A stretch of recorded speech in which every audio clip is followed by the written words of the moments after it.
Okay, I think. All right. I think we're on the air. Yes, we are. All right. Wow, this is so much fun. Putting together a TV studio every single week in a different location. Yeah. Dr. Bill Hefley is my guest color commentary tonight.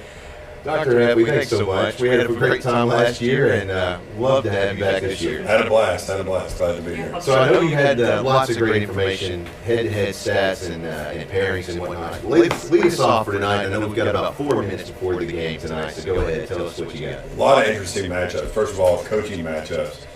Coach Kirk Horton at Maumelle, head coach, been there for many years. His OC for 2 years was Adam Thrash, now the OC at PA. OC the next 4 years was Jared Barnhill, now O-line coach at PA. Right. These coaches know each other well. These players all play for Coach Barnhill. They'll have a little something extra to prove. They sure. On the line, Arkansas Razorback commit Nico Dadier for Maumelle is going to be going against Big Alan Thomason at PA. Alan is a junior.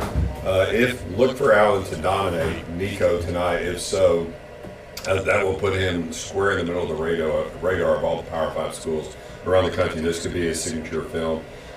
Next matchup, Joe Hyman on kickoff returns. Maumelle has given up a lot of big kickoff returns. If Joe Hyman gets a hold of the ball, look for something electric. And lastly, receiver battle. They tout Roderick Watts, number 6 at Maumelle. Great receiver, long, tall, fast, can meet the ball at its apex. And they tout him as the best receiver in 5A, and I think the PA coaches would disagree. We've got a lot of good receivers. Look for Jalen McKinney to have a breakout night. Look for 12 touches, possibly 4 touchdowns. He needs to really prove himself in the other PA. Also on that count, our cornerback Josh Tate leads the state in interceptions. Look for him when he matches up with Watts, number 6 for Maumelle. You know, it's a very good team. It's what it comes out to. You've got lots of great players, and this is going to be a great game. A very, very, very good game. The keys to the game, please. Maumelle needs to shorten the game. Best way to stop the PA offense is cut their number of possessions. That means Maumelle is going to try to go late in the clock, sustain long drives. With that comes the risk of a penalty, turnover, tackle for loss. It's going to kill the drive. So they got to play almost a straight-free football to execute that plan. Maumelle's got to establish a run. They're a run-first team. They run 65% of the time. Once they establish a run, they get into their play-action game, long, deep passes. They have to establish a run. Their biggest key when they're on defense is keep the Bruin receivers in front of them. They look for them to rush 3 and drop 8 into coverage. They've got a big, mean, nasty offensive line. They're all big and they're all fast, and it's going to be tough to block. If they can drop 8 in coverage and force PA to throw short passes, that'll force PA to have long drives and be susceptible to drive-killing penalties. And finally, finish strong. They have had four losses. If you look at Maumelle, they look like they're not that dangerous. Their record, they're 4-3. They're 3-4. But their 4 losses have all been for 6 or less points. They lost the game by 3, by 2, 3 in overtime, and then they were driving for a touchdown against powerful Little Rock Christian when they got stopped. So 4 different plays, and they could be 7-0. They're probably going to be 3 seed in the playoff and go deep in the playoffs. So this could be a really strong game. The keys for Pulaski Academy, they need to test the run early. If Maumelle is going to be rushing 3, they're probably going to have 5 in the box. That's going to open it up. PA has an excellent offensive line, one of the best they've had. And Joe Hyman's great in the backfield. If they can, PA needs to test that run. If they can be successful, they're going to pull another defender into the box. That's going to open those vertical passing lanes that PA likes to take advantage of. Secondly, on defense, PA's got to pressure the quarterback. They've got a quarterback that's got a good arm. He's accurate. They like to go vertical with their passes. So look for PA to bring 5 or 6 almost every play. They're going to be blitzing, stunning, moving pre-snap, going in motion, trying to confuse the offensive line. Finally, trick plays. The number one predictor of winning a ball game is who has the most chunk plays, 20 yards or more. Right. Since Maumelle's dropping 8, how do you get chunk plays in that situation? PA is going to be doing trick plays. I look for them to come out with some trick plays early on, try to get vertical, try to confuse that Maumelle defense. And finally, go fast. PA's got to go fast, go fast. They love Adam Thrash, Anthony Lucas. They love to go fast, up tempo, get the defense out of breath. But PA runs so many formations that sometimes it's hard to get aligned on defense. And the defensive guys and the coaches will rely on their coaches to be shouting instructions from the sidelines. If they're unable to get that information, they can't shout instructions if we're snapping the ball. Fantastic. Yeah. So, of course, one thing to note that is outside of athletics, I guess, in this game that might have an impact is the weather tonight. Earlier today, we had a pretty massive storm system move through the state. I know we had at least one tornado warning here in Pulaski County, just over at the Air Force Base. I don't think anything came of it, and that's a good thing. But let's go to our chief meteorologist, our friend over at KATV Channel 7, Todd Jacobian. He has tonight's weather report. Todd, what do you think? Go ahead and unmute him there. Go ahead, Todd.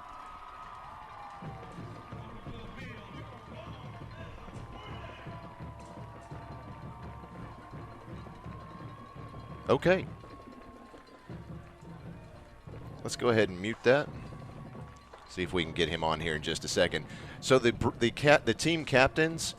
I can tell you, I've been down on the field. My weather report is it is windy. It is right. Crazy windy. It is. It's incredibly windy.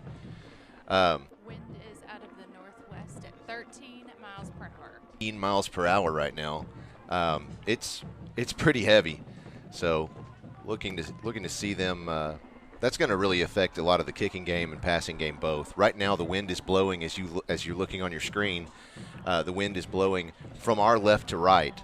So the Bruins won the toss. Of course, they elected to receive. They always want the ball, and you can see right there the kicker for the Hornets is having a hard time even keeping the ball on the tee. Even though it's artificial turf, sometimes that field's a little bit wet. If the ball is unexpectedly damp, you'll watch for the ball to sail high, overthrow some receivers. So that's a quick kick that kind of goes sailing out of bounds at the 30-yard line. Interesting to start the game like that. I guess we just do whatever you can not to put the ball in Joe Hyman's hands on a kickoff. Yeah, I mean, if you look at their game film, they've given up some scores. They've given us some big kick returns. So I can't argue with that approach. All right, let's go ahead and go. I think we have Todd Jacobian available now. Todd, tell us about what we can expect from the weather tonight. Weather Center, I'm meteorologist Todd Jacobian. The forecast for tonight, it's going to be breezy. Skies are going to clear off. Temperatures to start the game around 70 degrees, but rapidly falling down to 62 degrees close to halftime. And by the end of the game, temperatures around 59 to 60 degrees. And we should see mostly clear skies by then. Again, that wind is going to be a big factor, I think, this evening. Back to you, Josh. All right. Thank you very much, Todd. Appreciate that. So, yeah, like I said, that wind is going to play a major factor in tonight's game. Well, that first play, just as you said, first one out of the gate, that's a kind of a trick play. I said to expect trick plays. They were rushing 3. They did drop 8 in coverage, and they ran stride for stride.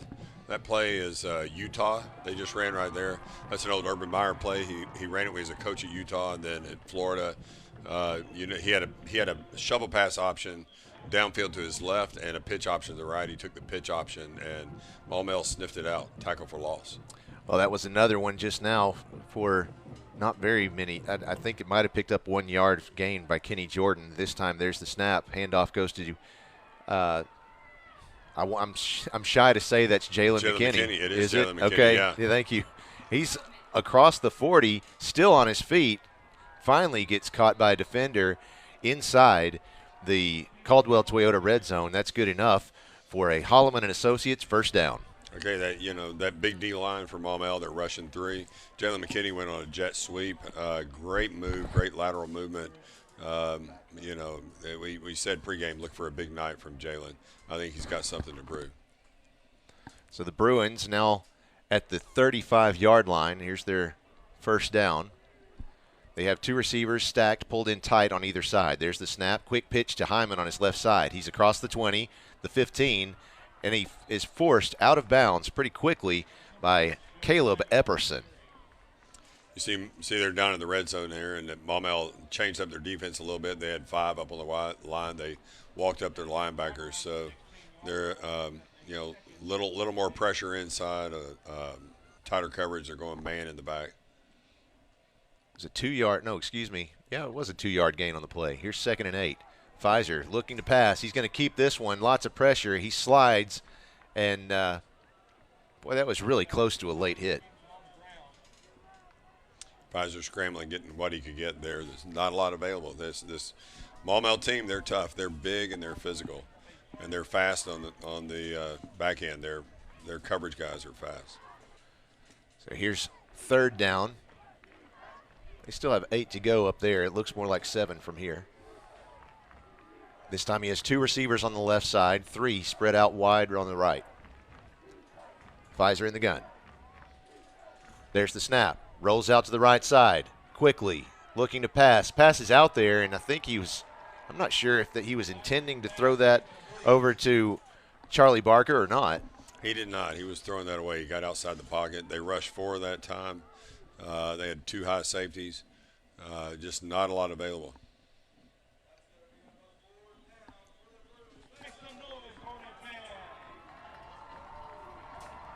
So they're in twins. Yep, twins on either end. He's got a single on the wide right side. There's the snap. He passes, and it's through the fingertips of Jalen McKinney. So the ball will turn over on downs. That was our first 4th down conversion attempt. But, of course, said it before, if you have to turn over the ball on downs at your opponent's 14-yard line, that's not a bad place to do it. No, and that's a pretty good play. Jalen had a little bit of daylight. Ball's a little bit high, a little hard to hang on to.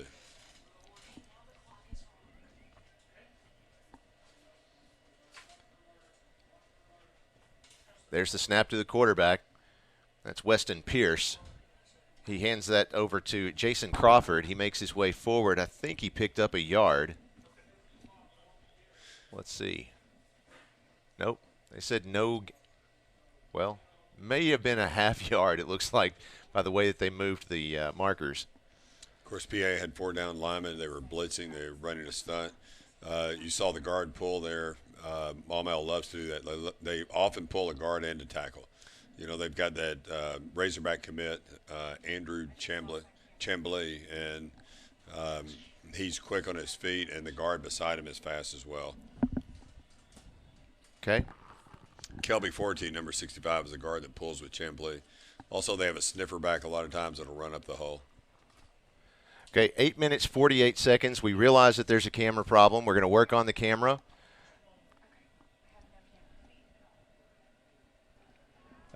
8 minutes, 39 seconds.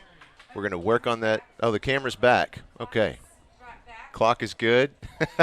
I'm telling you, this wind is making things interesting for us. Look to my left side, and I see Blake Amsler over there sitting with Coach Taylor. I said his name, and he about jumped. It's pretty funny. Can't get away from Bruin football, can you, Blake? He's ignoring me now. Yeah, looks like the Hornets are set up with 3 receivers on the left, 1 to the right. There's the snap. Looks like Pierce is looking to pass. He has the pass out there. Oh, my gosh. He was able to make a play out of that one. That was caught by Amari Rogers. Picks up the 1st down. That's incredible. Yeah, he credit to him. He bought time with his feet, moved around. His receivers went into scramble routes, but came back toward him. He threw it short and got a diving catch. So, good play. It's like they're taking just a moment to talk about something. Might be trying to decide whether or not he trapped that or caught it. Yeah. Well, I didn't see a flag, and I didn't see a hat thrown.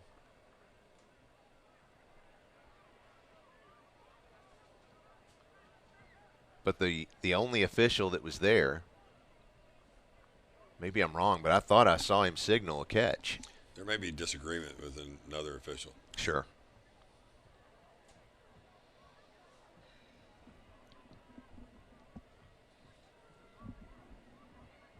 He says reset the play clock. It's already at 40.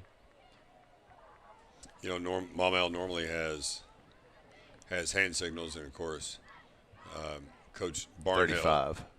Oh, 30. Yeah. Coach Barnhill knows all their hand signals. Of course, he's that's talking to our offense. That's right. And one of the things that the coach said they were doing tonight is they're using wristbands instead. Yeah, so for that very reason. They could be just a little bit out of rhythm. It's not their norm, not the way you usually operate. They normally signal into play to the quarterback and receivers, and then the quarterback yells to the linemen. So they don't want to do that tonight.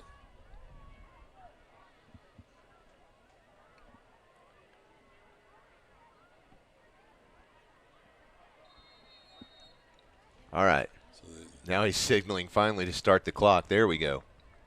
Wound the clock, and they let the play stand, so it's first down. 1st and 10 for the Hornets. Play clock is at 14. Now they come up to the line. Weston Pierce in the shotgun. He has 2 receivers on the left, a man in motion. There's the snap. Quick handoff over to Jordan Candler, and he picks up, looks like 9 yards. It'll be 2nd and 1. He was stopped by Patton Wicker on that one. Nice play.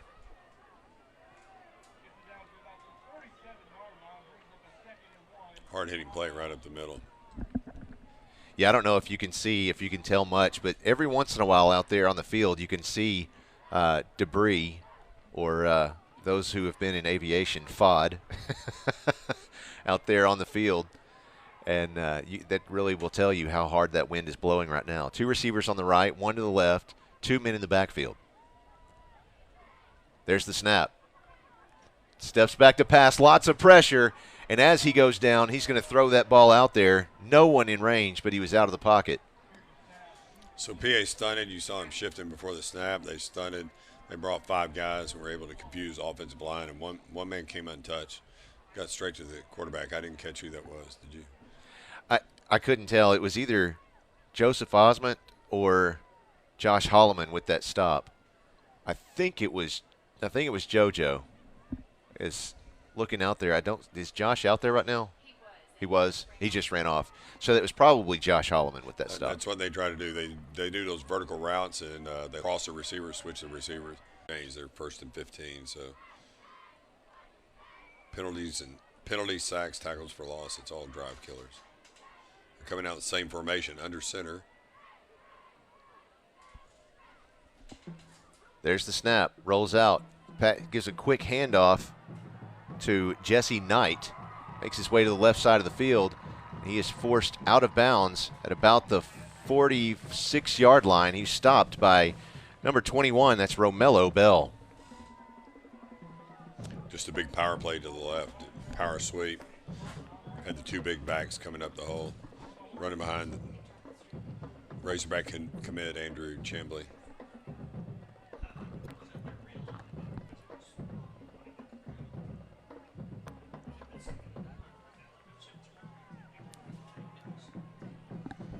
Looks like Maumelle is sticking with the power run game. Look for him to do play action off of this. 2nd down, 2 yards to go, 5 minutes on the clock. There's the snap.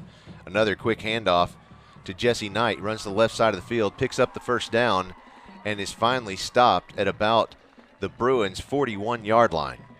Another 1st down for the Hornets. He's tackled by Josh Cady. They're chewing up the yardage. They got themselves in a difficult situation, 1st and 15, and got right back out of it without a lot of difficulty, without having to throw the ball. If you notice any buffering or anything like that tonight, do realize that we're working on that. We've got our internet connection was great before the game, but with this wind right now, it is hard getting our antenna to stay in place. I'm hearing it was pointing at the ground a second ago. Here is once again Knight with the carry. He's up the left side. It looks like he picked up another 1st down. He's finally stopped this time by Davis Hossel.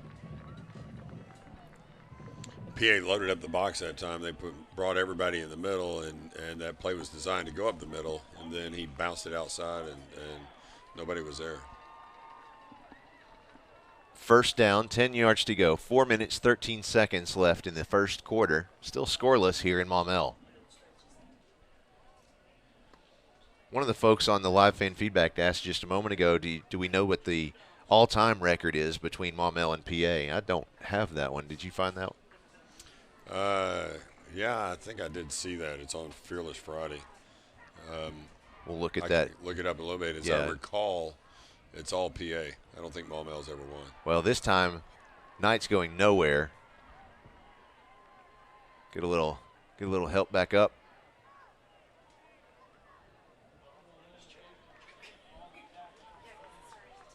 They lost about 4 yards on that one. It's 2nd and 14 to go. 3:50 left in the first quarter.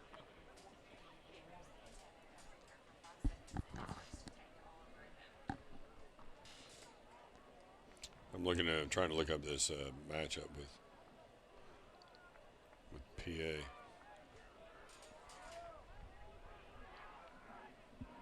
This time they have 3 receivers on the right side, 1 to the left, 1 man in the backfield. There's the snap. He rolls back, passes to the right side. That's complete to Jason Crawford, and he is stopped at the Bruins' 27-yard line. Looks like he was stopped by number 14. That's Patton Wicker.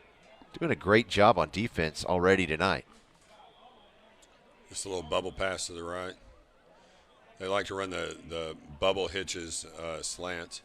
Little stop routes, 5-yard stop routes. They like to run stuff like that and then have the inside receiver block, and then they'll come back and have that inside receiver block and go. Pump fake the short route and try to hit him long. Here's 3rd down, 8 yards to go, 2 minutes, 45 seconds left in the quarter. 2 receivers stacked on the left, 1 to the right. There's the snap. Quick handoff, again, goes to Jason Crawford. He's right up the middle and is stopped. I think he was stopped that time by Mason Schick. Big gain on that one. So it'll bring up 4th down and 2 yards to go for the Hornets. With the wind at their back, I wonder if they go for the 4th down conversion or if they attempt to kick a field goal here. So far, they're staying on the field.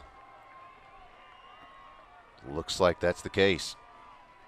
PA needs to stand strong here, get them off the field.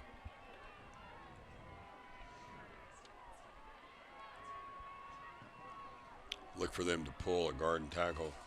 There's the snap. Quick handoff again to Knight. He goes nowhere, so that ball will turn over on downs back to the Bruins.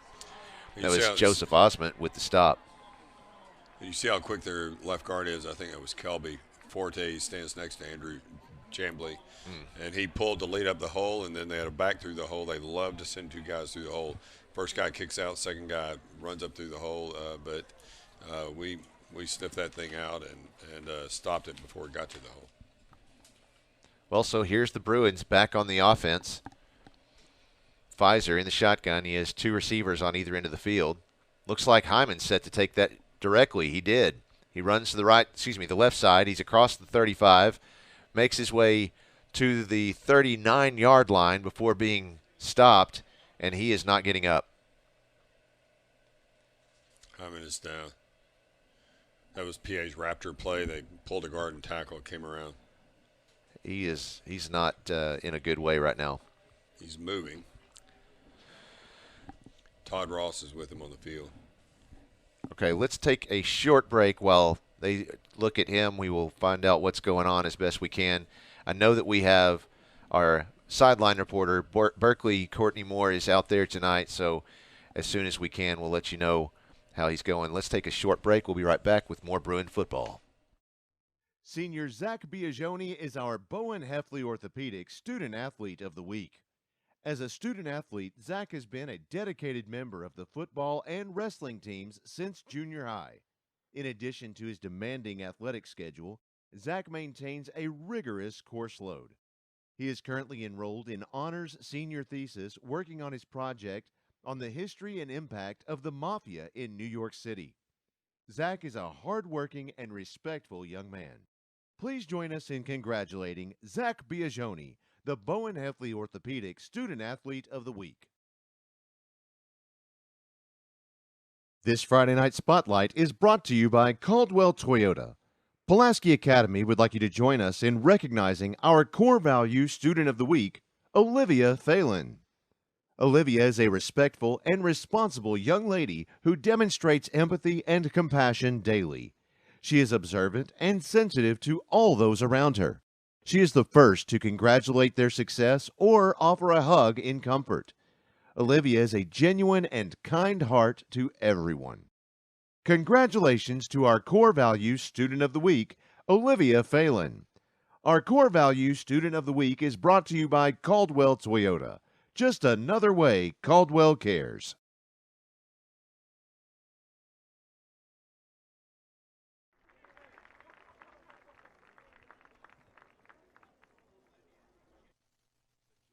Up, and Joe's back up. That's always a good sign. He's walking off. Great to see him walking off the field. I can't tell, but it looks like he's nursing one of his hands or his arm. So hopefully he's all right. I know that we have lots of his family out there watching, so we'll try to at least find out whether he'll return to tonight's game or not. Obviously, we can't give you a whole lot of detail, medical detail, but we can find out whether he'll return to the game or not later tonight.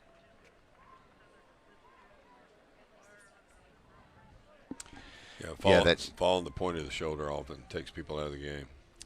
Yeah, Christina was just pointing out, at least it's not his ankle. He's had issues with ankle injuries in the past.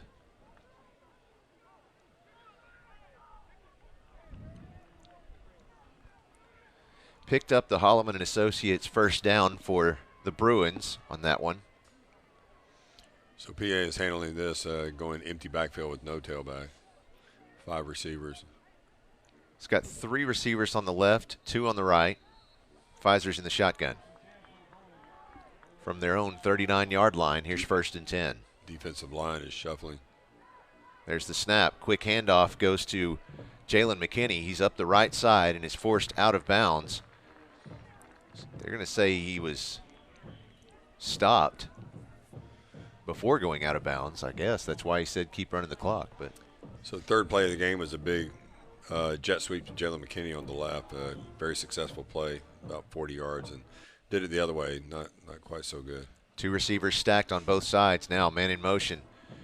There's the snap. Looking to pass. He's got the pass out there, and it's caught by Jalen McKinney. That's easily the first down. Across the 30, the 25. Still on his feet at the 20. Pushing the entire crowd up to the 15-yard line before being tackled.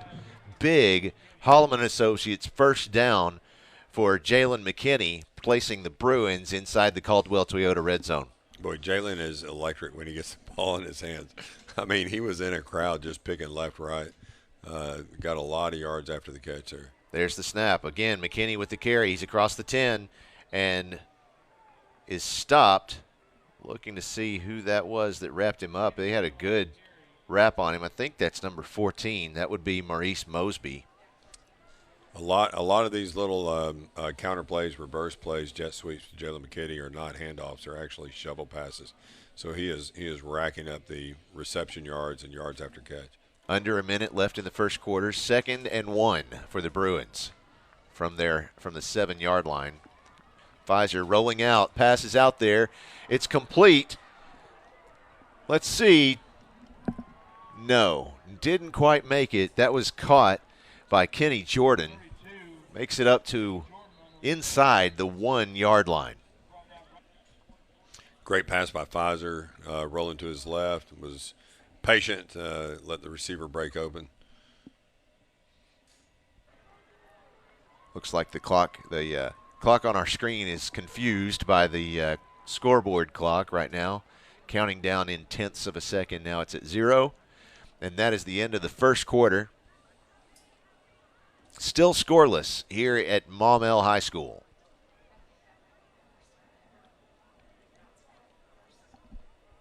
Yeah, Christina was just mentioning she's thinking that might be the first time ever, if not in a long time, that PA hasn't scored in the first quarter against an in-state opponent. Yeah, that's impressive. You know, talking to the coaches pregame, they said expect this to go a lot like Whitehall. It's going to be close in the first half. It looks like it's going to be a defensive struggle here. And as expected, I think Maumelle has dominated the time of possession. The way they're keeping PA out of the end zone is keeping the ball away from them. That was a long, sustained drive down the field.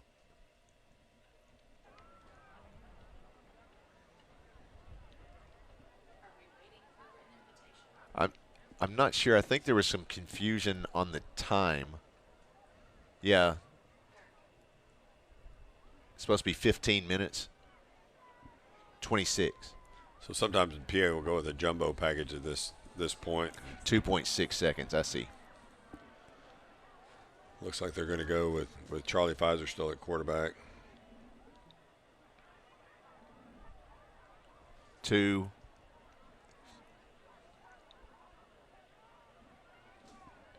2.6. Oh, 26 seconds. I see. Boy, they've got us all confused up here. We may score in the first quarter after all. Right.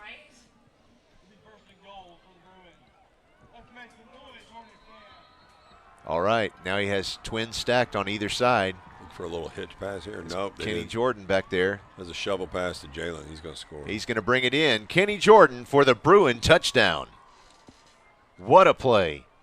What a drive. And I think Kenny Jordan earned that one himself. Who scored there? Was it Jalen or? Oh, I'm sorry. That was Jalen McKinney. Yeah, Jalen. Yeah. And you know that was a pass. That was a forward pass. It was a shovel pass. So really? Okay. So I predicted 12 touches and 4 touchdowns. He's got 1. Let's see how he does. There you go. Setting up to go for 2. Big shift on the offense there. They're dressing this up. Look for a play like mesh where they rub route on the left. Quick handoff. Reverse. There you go. Reverse to Pfizer. Pass, and it's complete. The 2-point conversion is good. Trying to see who caught that. Oh, that was John Mark Charette. John Mark, another great receiver for PA. You notice PA, that was one of PA's traditional plays, but they dressed it up a lot. The PA has been 2 out of 7 in their last 2 games in 2-point conversions. So Coach Thrash, that was an emphasis tonight. They wanted to take their time. They really focused on that. That was more of a just a conventional, vanilla PA play, but they sent guys in motion. They shifted, then sent the quarterback in motion, handed off to the quarterback. And the ultimate result was a simple PA play, one of the standard plays, but they just dressed it up a lot and confused the defense and had some success. Well, going to our live fan feedback, lots of folks out there talking to us tonight. You have Josh and Grace, class of 2010, along with Elizabeth Jones. They say, go Bruins. You have Char Pfizer and Mimi Schick cheering our Bruins on. Madison Taylor's parents, they're watching from Nashville, Tennessee. Enjoy watching Bruin football. And from Vince the Burger Man. Are they keeping a play clock? Yes, they are. But there's just been a lot of confusion, I think, between the officials. We had a couple of questionable plays there, and then there was I think there was something that happened with the clock. There's the kick off of the foot of Von Seelig. Bruins crazy to stop the one who received that. I think that was 20. That was Knight, I believe. Yeah, Jesse Knight, that's right. He was really anxious to get out there and run that ball. Yeah, that's the danger of an onside kick. Occasionally the receiving team will catch that in stride and go because there's nobody back there. So that's I think our second Central Arkansas Mahindra onside kick of tonight's game. So we were going to be frantically searching for when's the last time PA was held scoreless in the first quarter, but it sounds like they got a reprieve. That however long that record is, it's still going to go. Again, here are the Hornets. Pistol formation, sniffer back on the left. Back to pass, looking to the right side. Pass is out there. He has a man downfield, but not quite that far downfield. It was intended for Roderick Watts. He was defended by Jet Smith. Roderick Watts, both of their big receivers are great receivers. Roderick, number 6, 6'3", 180, fast, long, can jump. And the other one is Desmond Williams, number 9, also 6'3", 200 pounds. PA has their handful. Of course, the O-line is huge for Maumelle. They're big and athletic across the board, unusually big for a 5'8" team. Gotta say, I love the fact that they have numbers on their sleeves. That's helpful.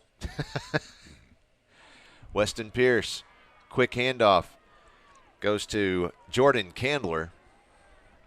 He makes his way up to the 45-yard line in Bruin territory. It's a 4-yard gain. He's stopped by that's Ben Smiley, several other Bruins, and that is the end of the first quarter. Finally. There you go. So the Bruins lead this one currently 8-0, and we'll take a short break. We'll be right back with more Bruin football on PA Live.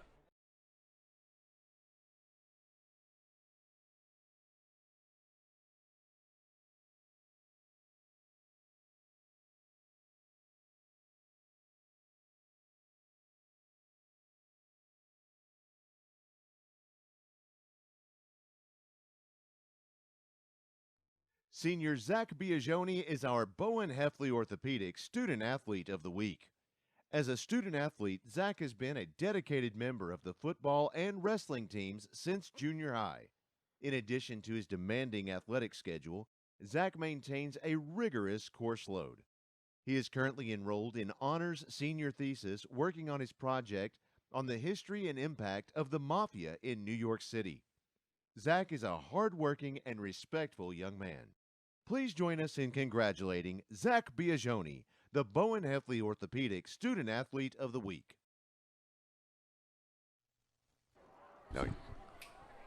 And we're back.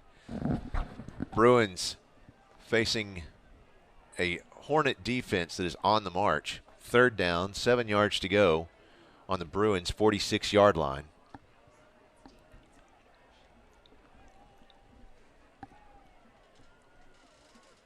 Bruins are on defense. Hornets are on offense. There you go. Did I say that wrong? Okay.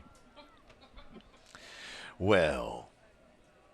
All right. Wishful thinking. Right. All right. Let's go down to our sideline reporter. Let's see. Berkeley Courtney Moore's down there tonight. Berkeley, tell us what's going on with our injured player. Update on the hurt player, that was Joe Hyman. And I just talked to athletic trainer Todd Ross.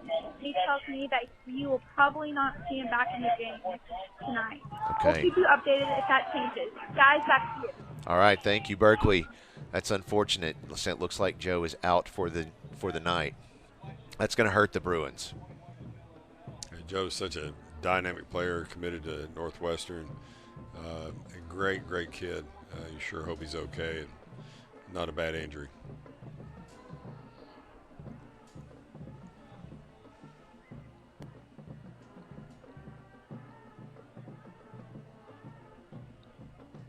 Fourth down, 7 yards to go from the 46-yard line. So the clock's still at 0 seconds.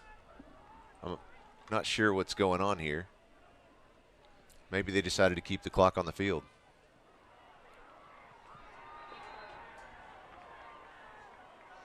So that one will turn over on downs. He was stopped that time by Ben Smiley.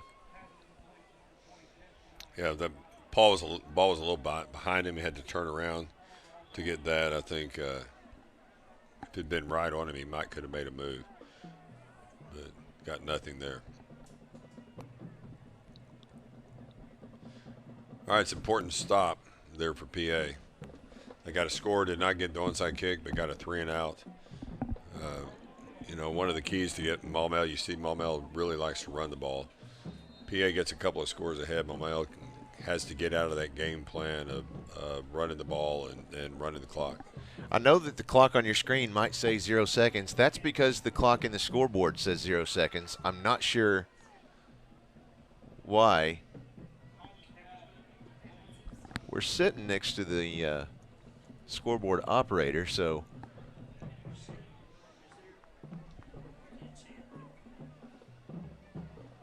PA trying to stretch the defense there. Vertical pass. You got 2 high safeties here. Oh. So I'm not sure what we're doing with the clock now. Maybe they are keeping the clock on the field. This will be interesting. It was Kenny Jordan. Thank you. I was just really confused about this clock situation. Oh, as you can tell. yeah. That was a handoff, and Kenny Jordan bounced it outside for a huge pickup. So he's picking up where Joe Hyman left off. Now they're going empty backfield, quad right.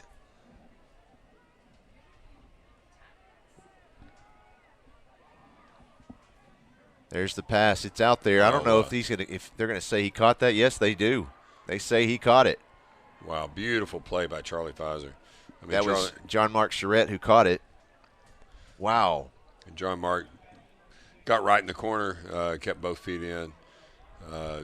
Charlie was under heavy pressure, and under pressure fired it just the right point. All right, let's see if PA does this again. We got a 2-point conversion. See if we see a lot of motion, a lot of shifting. You've got Zach Biagioni out there now on the far left side. They're starting out in trips left. Let's see if they shift to something else or go more vanilla. One receiver on the right. Now Biagioni in motion. There's the snap, looking to pass. Gets it out there, but Biagioni could not get there, and there's no flag on the play. All right, so the Bruins still lead this one 14-0. And we have no idea about the clock. I tell you what, we'll take a short break. I'm going to walk over there and see if I can help them at all. The referees are keeping the clock. Okay, well, that makes it really difficult. Blake. Hey, Blake. 10:15. Okay. We know it's nighttime. Gotcha. I'm just curious. Do they is there any way that the referees communicate that back to folks up here? That's really interesting. I mean, I've heard of officials keeping a clock in basketball. They're right there in front of the scorer's table and everything else. So really interesting. So here we are in the, I guess it is second quarter. It still says first quarter.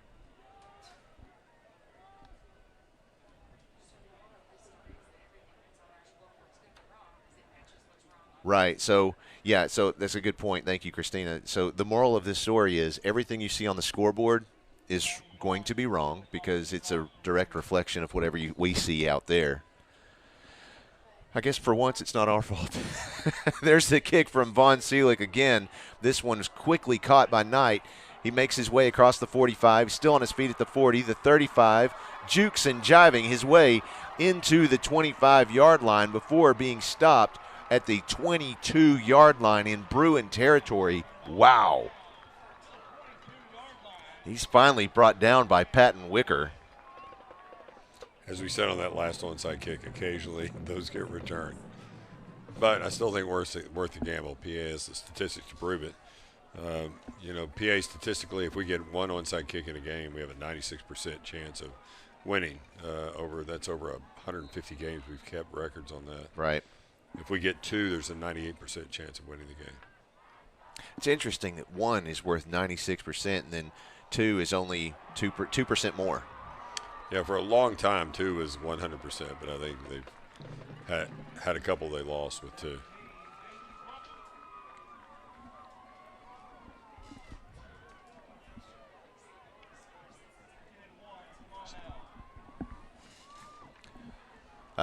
So the score right now is 14-0. It's not 114. But Eric Ellis, our engineer, he is on the job. Here's our PI roofing penalty flag. Let's see what this is for. It's a false start against the Hornets. They'll back up 5 yards, try it again.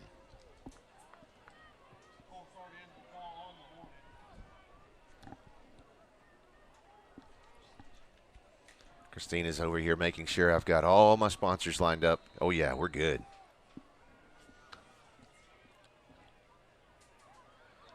Again. Oh, he hated that one. Slipped on the field. It's nice and spongy out there, I promise. That is Jason Crawford with the carry. I'd love to credit Josh Cady with that tackle, but I think it was more along the lines of the wet turf that made that tackle. The rain we had this afternoon. That turf is brand new this year. I wonder if that makes much of a difference. They said that it has a 10-year lifespan, and they just replaced it. It's beautiful, I'll tell you that, and it is very spongy right now. You walk out there, you kind of feel a bounce in your step. Quick handoff to Knight. He runs to the right side, and he is wrapped up quickly. That was Hunt Harrison with the tackle with a little help from, I think that was the number 11, Mason Schick, along with his friend Romello Bell. I'm getting a text for my son, Wren. Shout out to son, Wren, who's making fun of me for calling that a sniffer back. That is straight from Coach Taylor, defensive coordinator.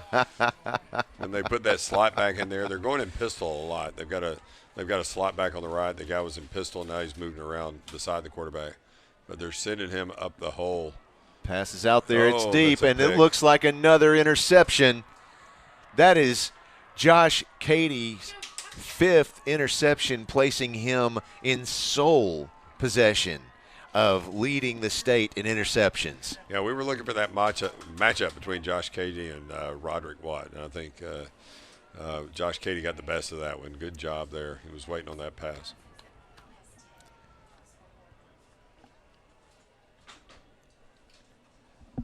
Wow. Good job, Josh Cady. His 5th interception of the year, placing him in sole possession of leading the state in interceptions. So Peas and Twins, but that tight formation. Here's facing a too-high safety. Holloman and Associates first down for the Bruins. Man in motion, Twins on either side. There's the snap. Looking to the left side, passes out there, and it's complete to Jalen McKinney, and he is stopped after picking up the Holloman and Associates first down at the Bruins' 43-yard line. So Maumelle's been rushing 3. That time they stepped a guy up, brought 4. There's the snap, quick this time. He's rolling out the right side. Pass is going deep, and you've got John Mark Charette, and he has it. And he's inside the red zone, the Caldwell Toyota red zone, right there at the 5-yard line. What a play. Go ahead. I don't think that was the primary receiver. You know, we were looking at these receivers on the right, but Pfizer had the presence of mind to stop, and he had to heave that one. That was a long pass. That was the chunk play. Yeah, it was. You said that before the game. They were going to need those. There's the snap to Pfizer. He rolls out the left side, getting some pressure. Had one block. Still looking for a receiver. Instead, he runs it out of bounds at the 4-yard line. I think that's a gain of 1. You know, that's smart. We've already had Joe go out of the game. Rather than die for that pylon, it's first down, step out of bounds, and you know, run another play. Just got to make a quick comment here. Y'all are lucky you're wearing jeans right now. I've cut my knee twice on the underside of this table. I don't know how. I just have rubbed it underneath there. Unpleasant feeling. Okay, here's the window dressing. You got 5 guys shifting simultaneously. They go to quads. You got 4 receivers on the right, 1 to the left. Pfizer rolling out to the right side, passes out there, and it's in and out of the hands of Jalen McKinney. So that started out looking like Twins. It shifted into quads. Everybody changed position. And then it was just a tried and true Pulaski Academy play. That was quad right money. The 2 inside receivers, the Z sets a pick for X. Z sets a pick for X, and they had, he was open. Pass a little bit behind, hard to hang on to. You know what? I just realized I can actually run our own clock over here. Oh, there he goes. A nice dive into the end zone. Bruin touchdown. It was Charlie Barker. A great play. Charlie came around. You know, we've been seeing Jalen McKinney on that. That was Charlie that time. That's not what I meant to open.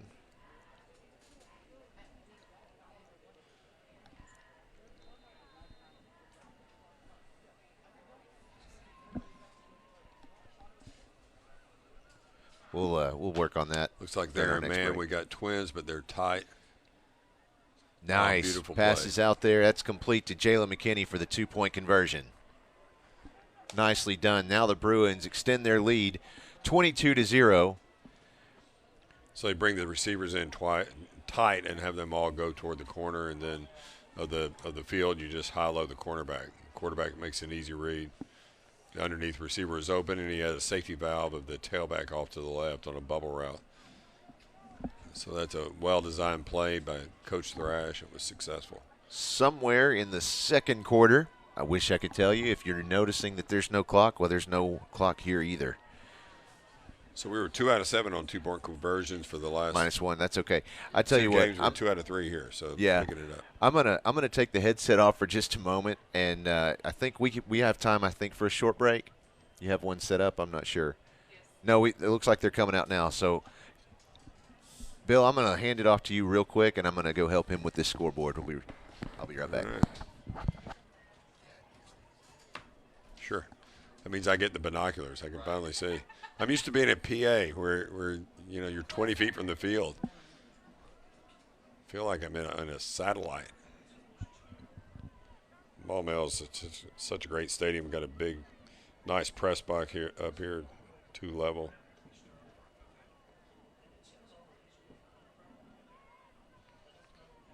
Maumelle's been aggressive, returning the last 2 onside kicks. Wonder if that's going to slow down the PA guys. Oh, we decided to pooch kick it.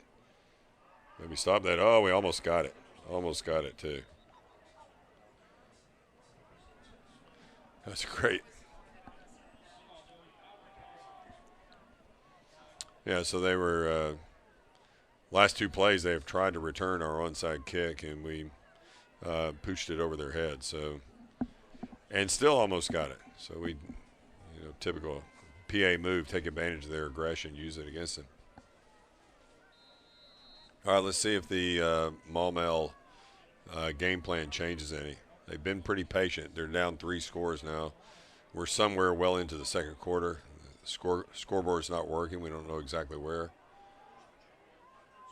So they got a slot back. They got a back end pistol. They got twins to the left. Single receiver on the right. PA's got 4 down linemen, 6 in the box. Motion back. Hand off. It's a little shovel pass forward. Picked up some positive yardage, about 4 yards. That was number 22, Jordan Candler.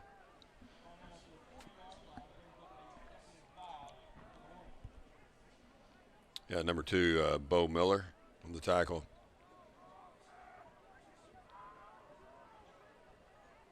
Same formation. They're running this a lot. Twins to the left. Slot back. Now the pistol back steps up. PA's bringing the house. Quick pass out to the sidelines. Josh Cady was going to be all over that, but pass was dropped. Pass was to number 9, one of their 2 big receivers, Desmond Williams. Let's bring it up 3rd and 5.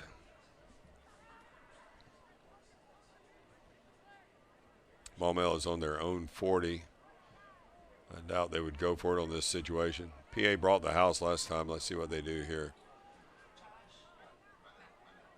PA shifting, moving guys around on defense, 6 in the box.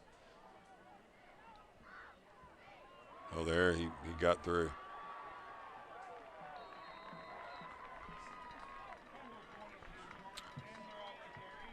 Who's that on the tackle? Number 2. Was that Bo Miller on the tackle? So he had a good pickup on the play. About a 16-yard pickup.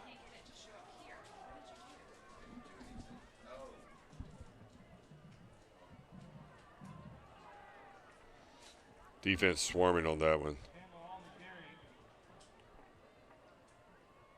So they ran it up the middle. Looks like he was first hit by number 22. Be Ben Smiley, linebacker. Bring it up 2nd down and 10. No gain on the play. Twins to the right, single receiver to the left, pistol formation. Let's see if he shifts down again. PA's got 7 in the box this time. 2nd and 10. Just a quick post route, pass right over the middle.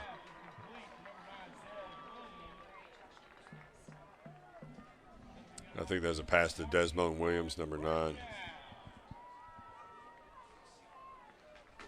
So they're taking advantage of PA's aggression. PA's bringing the house and threw it right over their head, just behind the linebackers in front of the safety.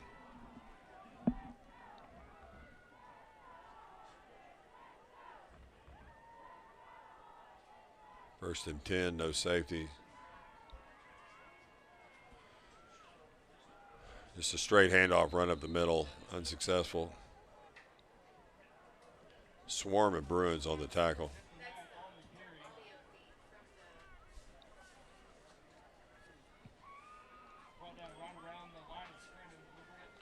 Hard to tell, that may have been Ben Smiley again, first guy to hit him.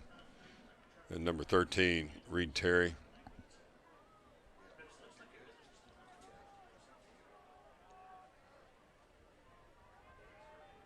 Second and 10.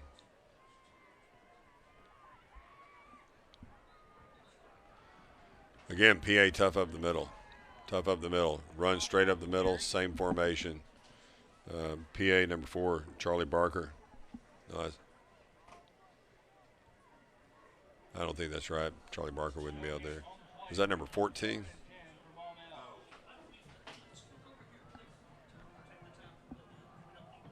May have been Patton Wicker in there.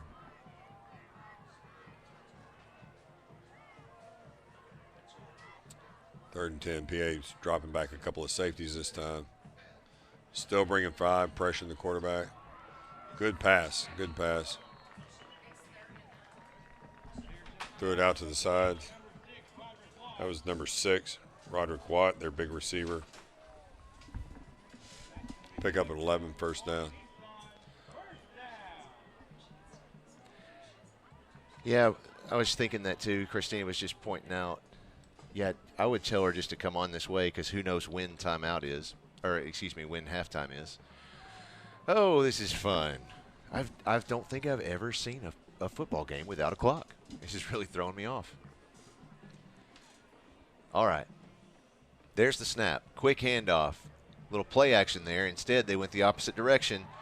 That was Hunter Speck. Looks like he was stopped by Bo Miller. Picked up the first down. It'll be first and goal from the Bruins. Let's see, the 3-yard line, I believe, is where they're going to place that. It's a well-designed play, so they faked the handoff to the left, like a sweep to the left, and did a shovel pass forward, back to the right. I think Bruins bid on that fake. Flag comes in. That's our next PI roofing penalty flag.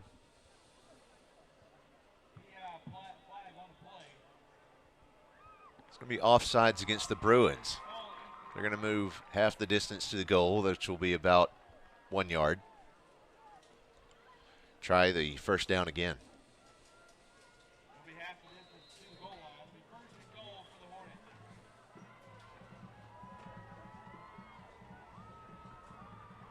Goodness gracious. It's that huge Maumelle line, okay. Yeah, they punched it in that time. So he started out in shotgun, then the quarterback ran up, went under center, quick quarterback sneak. You know, you see great big number 72, Andrew Chambly out there, Razorback commit, and he is 6'7", 300 pounds, and he does not look big next to the rest of the line. they have got some big boys out there. They lined up 6 linemen that time and just plowed straight ahead.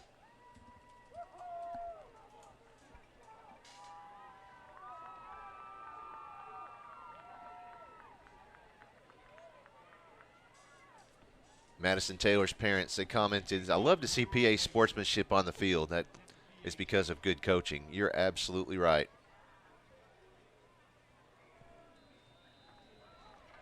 Had another fan that wrote in just now, and they said, Dr. Hefley seems to know this offense inside and out. Is he a former Bruin coach? Yeah. Well, if you count 6th grade. And you can see who this is coming from. Yeah, exactly. Thanks, Greg. Walt Smiley and Will Scrivanos are dogs. They both have bright future on the gridiron. Okay. Let's see. Another fan says, go Bruins. That's from Braden Harris, who is in 5th grade, he says. So. All right. Thanks, Braden. Isn't it 14-0? Yes, it is. Vince, stick to the burgers, man. telling you, this scoreboard is driving me nuts. 32 to nothing, or excuse me, 22 to nothing. Or wow, I'm going to get it right. Yeah. 22 to 7. Bruins lead. I keep seeing those zeros, thinking that there's nothing, but it just says 0.0 on the time. Here's the kick. Goes not very high, but high enough, and it is caught by Josh Cady at the 37-yard line. That's where Bruins will start their next. Holloman and Associates first down. I'm surprised that we haven't seen, one of the things that we've noticed time and time again is as teams play against the Bruins, they'll try to play PA-style football. Right. And so I'm kind of surprised that we haven't seen a Central Arkansas Mahindra onside kick attempt out of the Hornets tonight. Yeah. Yeah, we see that a lot. People playing PA tend to get onside kick, go for it on fourth down. There's the snap to Pfizer. Oh, no.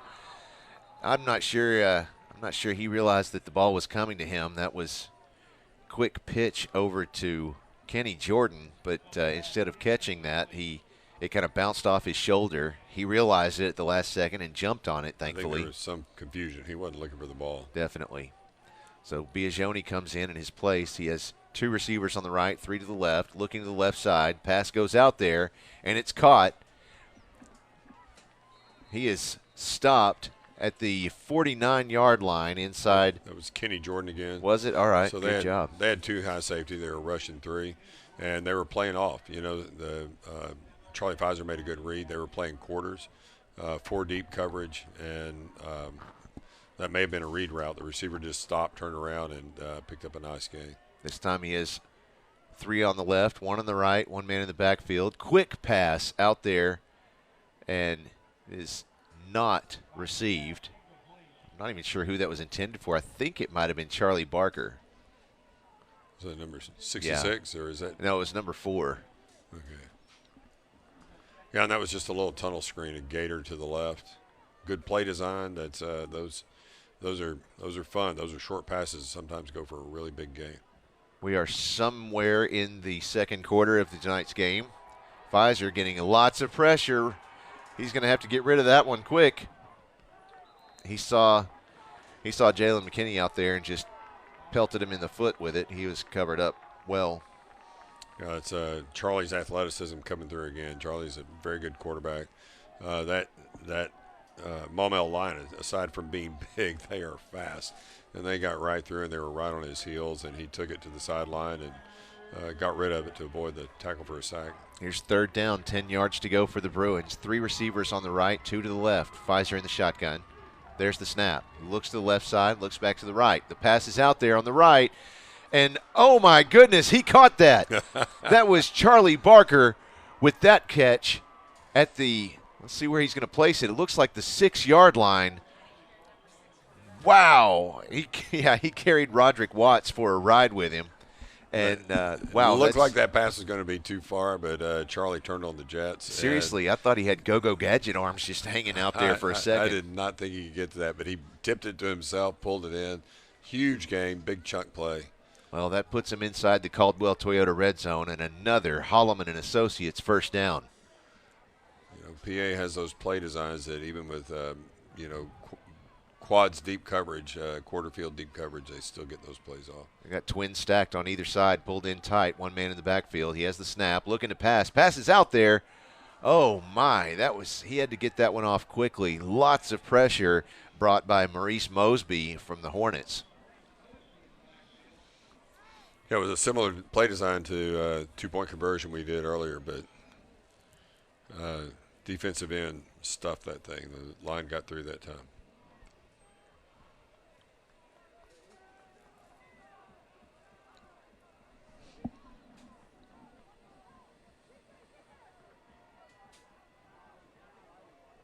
Shift to quads left. Let's see if we run the picks on the inside receivers, the Z and the X. Yes, they did. Rolls out the left side, looks for it. Let's see, did he catch that? No. He says no. Zebra Man says no. So they set the pick, and I think Maumelle evaded the pick, a rub route on the inside receivers. So the primary target was not open. He tried to go to the back of the end zone. Charlie looked like he could have run that. The first option is always a pass at PA, third down.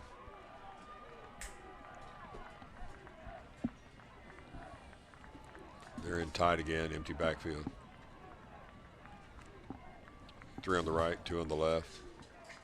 2 high safety with Maumelle. Looks like they're cover 2 man under.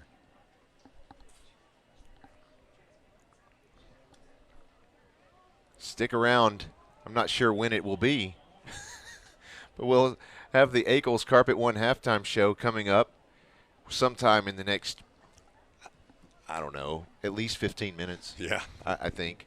So the story here is, Popeye, if you can swing over and just show us the scoreboard for just a second. Take a look at this. So this is what we're dealing with. We have 0.0 seconds. It is in the second quarter. Everything, all the other details are correct. It's just very interesting. So that's why we don't currently have the time on the score bug there, and also we're not announcing it because I have no idea. Your guess is as good as mine at this point. All right, back to the action. It's third down for the Bruins from the 6-yard line. He has 3 receivers on the right, 2 to the left. Pfizer in the shotgun. Man in motion. There's the snap. Looking to pass. Lots of pressure. It passes out there, and it's incomplete. In and out of the fingertips of Jalen McKinney, unfortunately. And that's interesting. They've got Jesse Knight, out there working both sides of the ball. And he was the one defending against McKinney. Thought Charlie might could have done a quarterback draw there. They had 2 down linemen that were split wide and 1 linebacker. The box was empty with 5 receivers on the line, and the receivers went out, and Charlie could have pulled that down and moved forward. 4th down, 6 to go. It is 4th down here. We got 3 receivers on the right, 2 to the left. There's the snap. Pfizer rolls out to the left side. A little more time this time, and there it is. There's the catch we're looking for. That's John Mark Charette with that one for another Bruin touchdown. Wow, that must have been busted coverage on Maumelle's part. He was standing all alone. Great play calling, good pass.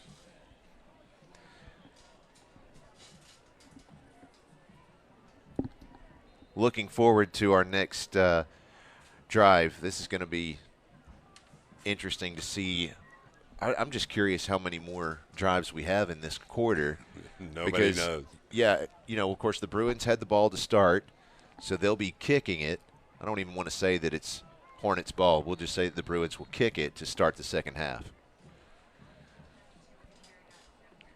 So that was Kenny Jordan with the carry. Didn't make that 2-point conversion, so we'll keep it right there. Of course. So the clock is being kept on the field. Are they reporting it to anybody up in the booth? I don't see it. Yeah, I was wondering the exact same thing. I kept looking, and that's part of the reason why I've been a little distracted. I'm just, that and the fact that I'm just, in general, distracted. Yeah. But, I've been watching the white hat. I'm watching the side judges. I don't see any hand signals or anything coming back up this direction. So I don't think anyone has a clue how much, at least up here in the press box, has a clue how much time is left in this quarter. I know that they have a team statistician. He's sitting right over here. And what's his name? You know him, don't you? He's, sorry, I caught you. I caught you eating something. That's okay. So he held up something a moment ago, and it said 10:36, and so he knew at some point that there was 10:36 left after a certain touchdown. But I don't know what's out there right now. I'm asking him here to see if he knew. In the neighborhood of 154. Okay, so somewhere around 2 minutes left in this half. There, Vaughn, he's going to switch it up, go the other direction with this one, and it's covered up immediately. And I talked to their coach earlier, Coach Horton, before tonight's game, and I asked him, a lot of the times we realize that opposing teams will practice covering the onside kick over and over again before a game against Pulaski Academy, and I asked him, just out of curiosity, how much time do you spend on that the week before PA? And he said, oh, no, it's not the week before PA. We do this we have at least one period of onside kick coverage practice throughout the year, every week, because just because at some point they're going to play PA. That's become the formula. Little Rock Christian, their coach said that last year. Said they practice it all summer. They practice it in fall camp. And really that's one of the big reasons PA does that. I think you'll see PA come out in some unusual formations. They've got Little Rock Christian next week. Yep. The more you show, the more the other team has to prepare for. That's right. And so if we do a swing and gate or fire formation to the side or a vice formation, we'll just force them to prepare for that. There's Knight again with the carry. He's across the 40, still on his feet at the 30, and desperately bringing him down is Hunt Harrison.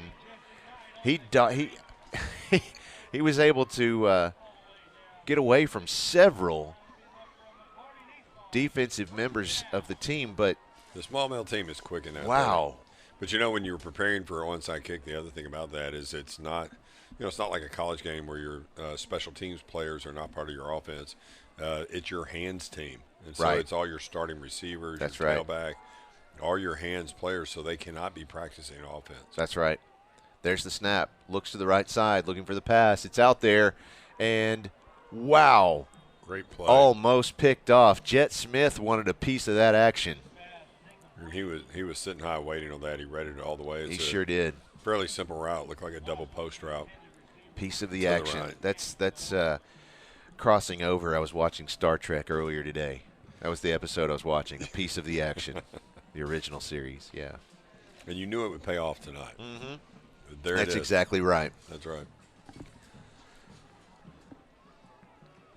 Christina's already on me. She said, enough with the nerd humor, Josh. Under center. Play action. That's what they like. Deep pass. Oh, almost had that one. Wow.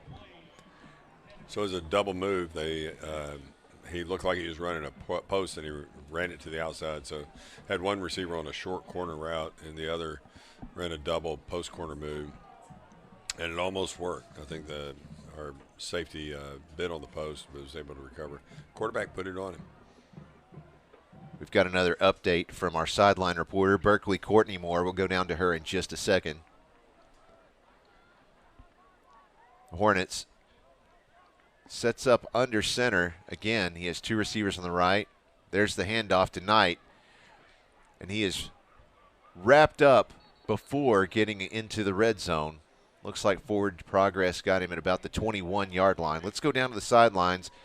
Berkeley has another update from our injured player. Berkeley, go ahead.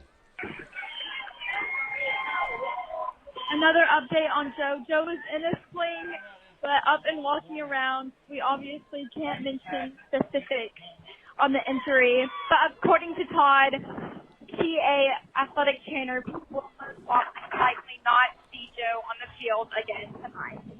Guys, back to you. All right. Unfortunately, that is sad news, but that's what we expected earlier. You said not likely to see Joe Hyman back on the field tonight. That is unfortunate, but hoping the best for him. I know that his family is all watching and concerned. So yeah, I'm praying for Joe to make a quick recovery. Great young man. He's got a really bright future in front of him in so many ways. Well, of course, it looks like we have a Hug and Haul timeout on the field. Want to make sure that we thank all of our sponsors at Caldwell Toyota. They're passionate about helping drivers find the vehicle that's right for them for the most affordable prices possible. And that's why they carry such a large selection of new Toyota models, because whether you're looking for something sporty, efficient, versatile, family-friendly, rugged, or all of the above, they're confident they have a new Toyota model to meet all of your needs and then some. Visit them online at caldwelltoyota.com. Big shift on the Bruins defensive line. 4th down, 5 to go. Looks to pass. Passes out there, and it is knocked away. Another turnover on downs. Who was that knocking that away? Was that Hunt Harrison? I think it was Hunt Harrison, number 20. That's right. No, it's what is Hunt Harrison, number 9? 9. Yeah. Yeah. He read that well, and quarterback had him on him, but Hunt made an athletic play, knocked that thing away. 1:04. 1 minute, 4 seconds left in the half. Plenty of time to score. Quads right. Too high safety. Here's our Holloman Associates first down. There's the snap, looking to pass. Pass is out there, and it sails right past Jalen McKinney. That's one of PA's vertical routes, quad 8. Four deep routes in an array and a under route cutting across. PA's been so successful with those plays. Another empty backfield. PA is not content to go in with nothing. Under a minute. There's the pass out there. It's complete to John Mark Charette. Lateral back to Charlie Barker. He gives it back to Pfizer, sends it all the way to the other end of the field. Now there's a flag, and that's in the hands of Kenny Jordan across the 50, the 45, the 40, the 35 is where he's finally brought down. I think that was a little unnecessary after the tackle, shoving his head into the turf, but okay, we'll move on. Let's go back and see what that flag is about. So that was designed to be a hook and ladder play. Charlie looked it off to the left, threw it to the right. You had another receiver coming around to get the pitch. All of that was successful. There's so many elements to that play. They got the pitch and then threw it back to Charlie, who threw it across the field. Did we get what the penalty was? I don't think so. We never heard what the penalty was. We just know that that was the end of the first half. It looks like they want 20 minutes on the clock. I think the penalty may have been that when the ball crosses the line of scrimmage and goes back behind, you can't make another forward pass. Looks like they got it stuck at 12, but that's all right. Let's take a short break. We'll be right back with your Eagles Carpet One halftime in just a moment. This Friday Night Spotlight is brought to you by Caldwell Toyota. Pulaski Academy would like you to join us in recognizing our core value student of the week, Olivia Phelan. Olivia is a respectful and responsible young lady who demonstrates empathy and compassion daily. She is observant and sensitive to all those around her. She is the first to congratulate their success or offer a hug in comfort. Olivia is a genuine and kind heart to everyone. Congratulations to our Core Values Student of the Week, Olivia Phelan. Our Core Values Student of the Week is brought to you by Caldwell Toyota. Just another way Caldwell cares. Senior Zach Biagioni is our Bowen Hefley Orthopedic Student Athlete of the Week. As a student athlete, Zach has been a dedicated member of the football and wrestling teams since junior high. In addition to his demanding athletic schedule, Zach maintains a rigorous course load. He is currently enrolled in honors senior thesis working on his project on the history and impact of the Mafia in New York City. Zach is a hardworking and respectful young man. Please join us in congratulating Zach Biagioni, the Bowen Hefley Orthopedic Student Athlete of the Week. This Friday Night Spotlight is brought to you by Caldwell Toyota. Pulaski Academy would like you to join us in recognizing our Core Value Student of the Week, Olivia Phelan. Olivia is a respectful and responsible young lady who demonstrates empathy and compassion daily. She is observant and sensitive to all those around her. She is the first to congratulate their success or offer a hug in comfort. Olivia is a genuine and kind heart to everyone. Congratulations to our Core Values Student of the Week, Olivia Phelan. Our Core Values Student of the Week is brought to you by Caldwell Toyota. Just another way Caldwell cares.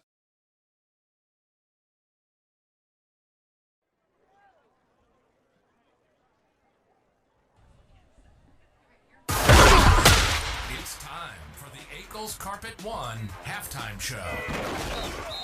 At Eagles Carpet One, we make it beautiful. For less, visit them online at eaglescarpet1.com.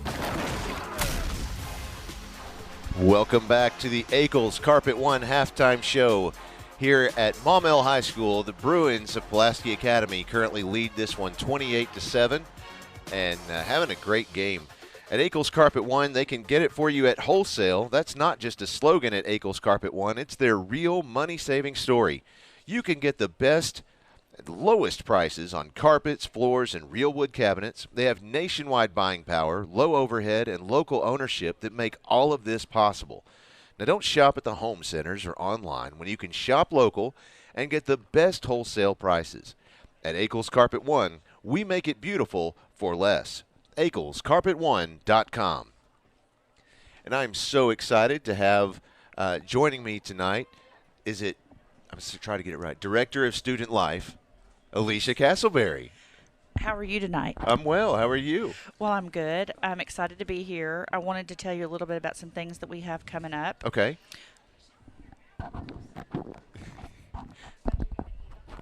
There Got you it. go. Is that better? That's okay. much better.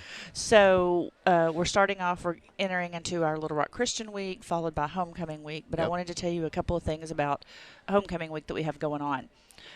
Our homecoming theme this year is Grease, and we're going to do on Grease as in the country or the lubricant? The movie. The movie, of course. Yeah. So this is our 50th anniversary, and so we have a huge homecoming celebration happening. Sure. So I wanted to tell you about Friday night before the game from 5 to 7. We're going to have our 50th celebration up in CPAC, where they're going to have a DJ, food trucks, bounce houses. For those who aren't familiar, the CPAC, also the Connor Performing Arts Center, Yes. or sometimes just called the Auditorium. The auditorium. That's there you right. go. So what they're gonna do is they've made this timeline of our 50 years, and they're gonna have it on display in the lobby of the auditorium. I love that. And then we're gonna have decade tents there with memorabilia from all the decades set up. That's cool. So that'll be before the game, and then of course we'll have our normal alumni reception during the game in the pavilion. Right. And then after, so that'll all happen, of course, in the game, and the homecoming court presentation will be at halftime of the game. So we'll crown the queen. Right. And then after, so this is our first year, because last year, because of COVID, we weren't able to have any type of homecoming celebration. So after the homecoming game for the upper school students, we're going to do a party in the parking lot. Oh, cool. Where we're going to have dancing for about an hour, and then we're going to show Grease the movie. So for the kids to come and hang out, we've told them to bring their lawn chairs, just come and hang out together. We're going to have it's like an old school drive-in. Old school drive-in. I love it. They're going to have, if it's warm, we're going to have hot dogs and popcorn and stuff. If it's cold, we're going to have hot cocoa and s'mores. Okay.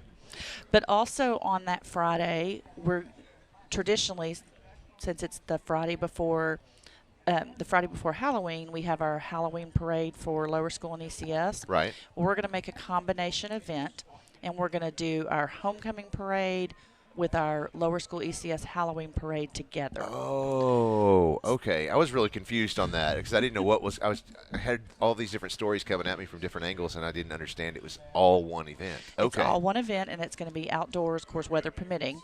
But we're asking our parents and parents to line.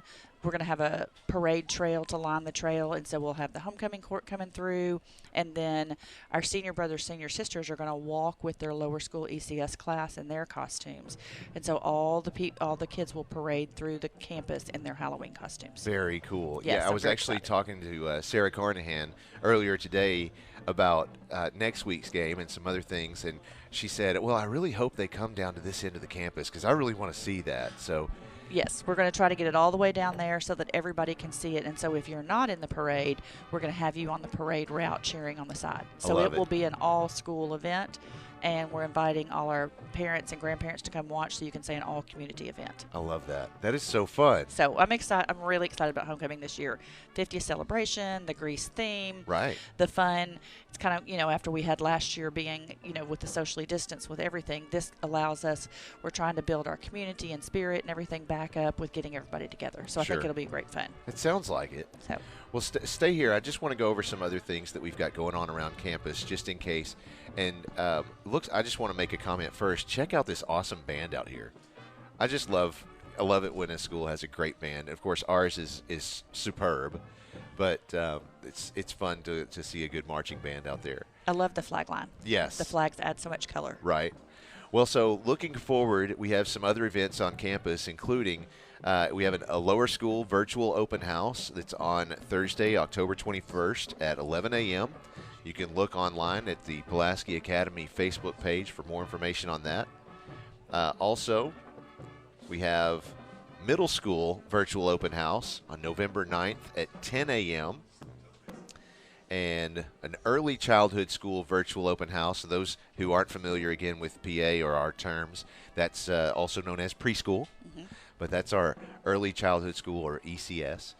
They're having a virtual open house also on November 4th at 10 a.m. So look for those on the Pulaski Academy Facebook page. Also coming up is an online event. This is a coffee and chat. This is on December 3rd at 10 a.m. And these are put on by the counseling department. Is that right? Coffee and chat? I think that's right. I think that's right. Okay. I'm sure. Let's see. I see the Gormans over there. If y'all are, if I'm correct, and the coffee and chat is the counseling department, give me one wave. No. Okay. Am I wrong? Give me a wave if I'm wrong. Okay. They're not even listening, so we're fine. We're fine. They're bundled up. They decided it's cold, and they're listening to this awesome band, I'm sure. So moving on, some great news around other athletic departments. You have sophomore Anna Kate Nichols finished 4th in the overall state tournament this week. Now, when it's overall, that means it's across all divisions in golf. That is fantastic. Yes, congratulations, AK. We are so proud of you, and just incredible. It's been fun to watch the progress of the golf team this year. Yes, definitely so. She's just a sophomore. Right. And so we get to watch her play for, in another 2 years, and she practices all the time. She gets better every day. I remember when she was in Christina's class, you had her in first grade, didn't you? Yeah, she was in her first grade classroom, and I remember she was so cute then. And so it's great to see her succeed. Yes, it is. At a sport that she loves like this. We also have this week was our 4A Tate State Tennis Championship, and we were able to secure that. We had Noah Becker won individual, and then Nathaniel Bird and Jake Rogers won doubles, boys doubles, and then Julianne Antuago and her sister Jamie Antuago won the girls doubles. And so starting Monday and Tuesday, we'll have the overall state championship matches again, where they compete against the other state champions from each of the classifications. Right. Every time I hear her name, so Grant told me the funny story about how I guess someone asked her to prom and said, you prom and a taco? Yes. And so every time I see her name, I'm like, oh, yeah, that's Julian and a taco. So, no, it's Antuaco. Anyway. Okay, so, yeah, you mentioned tennis. I'm looking at other things just down the list here that I need to mention. We had senior night last night for the volleyball girls. That was so fun. And I tell you, it was kind of neat. I was watching all of them, and, I mean, there were a couple of them I didn't even realize were seniors. I was like, what? Oh, my gosh. And looking at, like, Hope Henry, she's over there just crying, and I'm like, oh, my gosh, Hope is a senior? How did this happen? I know. So just a great job. They, of course, won their match last night, and they had a great game. I think that was against the Robinson Senators. Is that right? That's right. So, yeah, we had a great time. It was actually I was excited because it was the first time we were able to use our brand new video board in the Hug Gym. So those who haven't been by the campus lately, we've got something, very exciting coming soon, which is, as you know, last year we covered several basketball games, and so this year we're hoping to cover all of the Bruin home basketball games. We, over the past summer, we purchased not only a massive video board that's mounted on the wall, we have 2 brand new scoreboards that are completely functional. All the lights work. It's so great. But we also built a brand new production suite right there inside the gym for our PA Live crew members. So they'll be running the broadcasts at the home games for us, as well as producing everything that you see up on the video board. So that was so exciting. I was very excited for the volleyball team and of course, the senior members of the volleyball team. But it was very fulfilling, I guess, Yes. to see the board on there and it's lit up and it's working and it's actually in use. So I Yes. love that. Well, very good. Well, that's going to be exciting when we start basketball season. Absolutely. We've still got some other things to do in the gym, but Yes, we're getting there. We are. So let's see. This is the girls tennis state championship. Did you mention that I one? did. Okay, all right. Just trying to keep up here. All right, yeah. So that's everything that I've got. Did you have anything? No. Okay. We're going to take a short break, and we'll come back with some stats and some scores from around the state. You're watching Bruin football on PA Live. Senior Zach Biagioni is our Bowen Hefley Orthopedic Student Athlete of the Week. As a student athlete, Zach has been a dedicated member of the football and wrestling teams since junior high. In addition to his demanding athletic schedule, Zach maintains a rigorous course load. He is currently enrolled in honors senior thesis working on his project on the history and impact of the Mafia in New York City. Zach is a hardworking and respectful young man. Please join us in congratulating Zach Biagioni, the Bowen Hefley Orthopedic Student Athlete of the Week.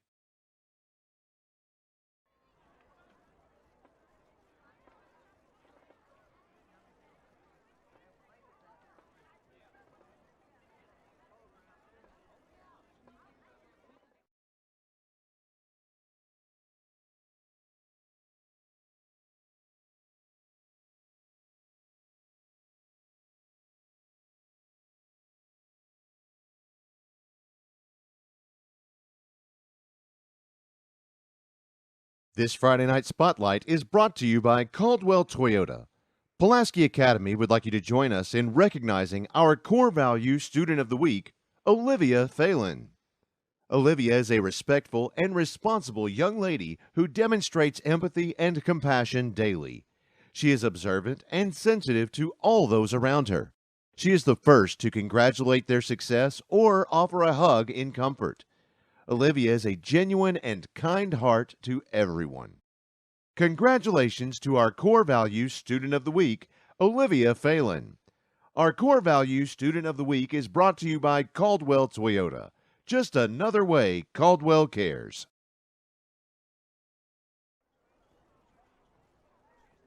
All right, welcome back. We've got about 4.5 minutes left in halftime. I'm going to run down some of the scores from around the state.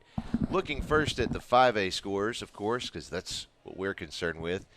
If you're just now tuning in, you can see right there on the screen that PA leads this one at halftime 28-7 over Maumelle's Hornets. Looking over at Whitehall, Whitehall is playing Watson Chapel tonight, and currently Whitehall leading that one 21-14. The only thing surprising to me about that score is that Watson Chapel is following that closely, because Whitehall, as we saw last week, they are one of the teams to look for, and that's who Maumelle actually has next week. Oh, really? Yeah, Coach Horton and I were talking about that before tonight's game, and he said, yeah, that's a good team this year, and definitely expect to see them in the playoffs. He expects that that game will determine who gets the better seed in the playoffs between Whitehall and Maumelle. Yeah, Maumelle, both of these teams have a tough game next week. PA plays Little Rock Christian, some top teams in the 5A. Well, we've got a tough one up in Northeast Arkansas tonight. Greene County Tech is falling short to Nettleton. Nettleton is leading a shutout, 41-0. Wow. That is in the third quarter at Nettleton. So looking forward to seeing the end of that one. Next, you've got a close one at halftime. Forest City leads Paragould 6-0. Camden Fairview is defeating DeQueen 48-3 at halftime. Also, you've got Alma leading Morrilton in a very close game, 20-14. Alma leading that one at halftime.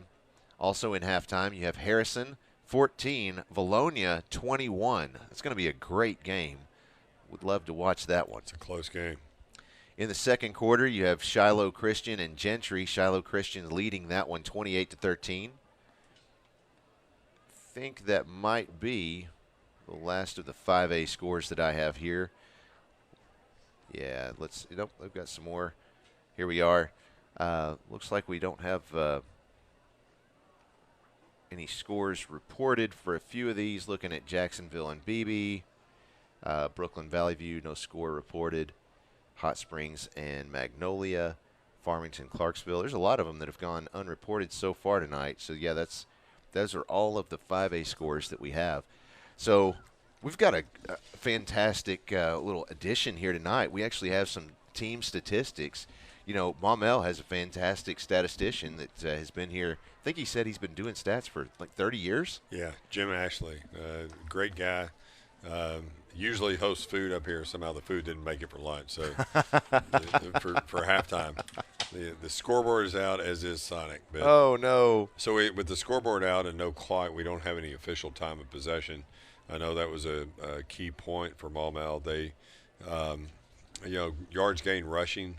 Maumelle was going to expect to be the running team. They got 115 yards, and PA has 119 yards rushing. So they actually, PA actually with their passing game, they really open up the rushing game. People sell out for the pass so much, you usually can get some good rushing attempts. But net yards passing is expected. PA has 238 yards, and Maumelle has 59 yards.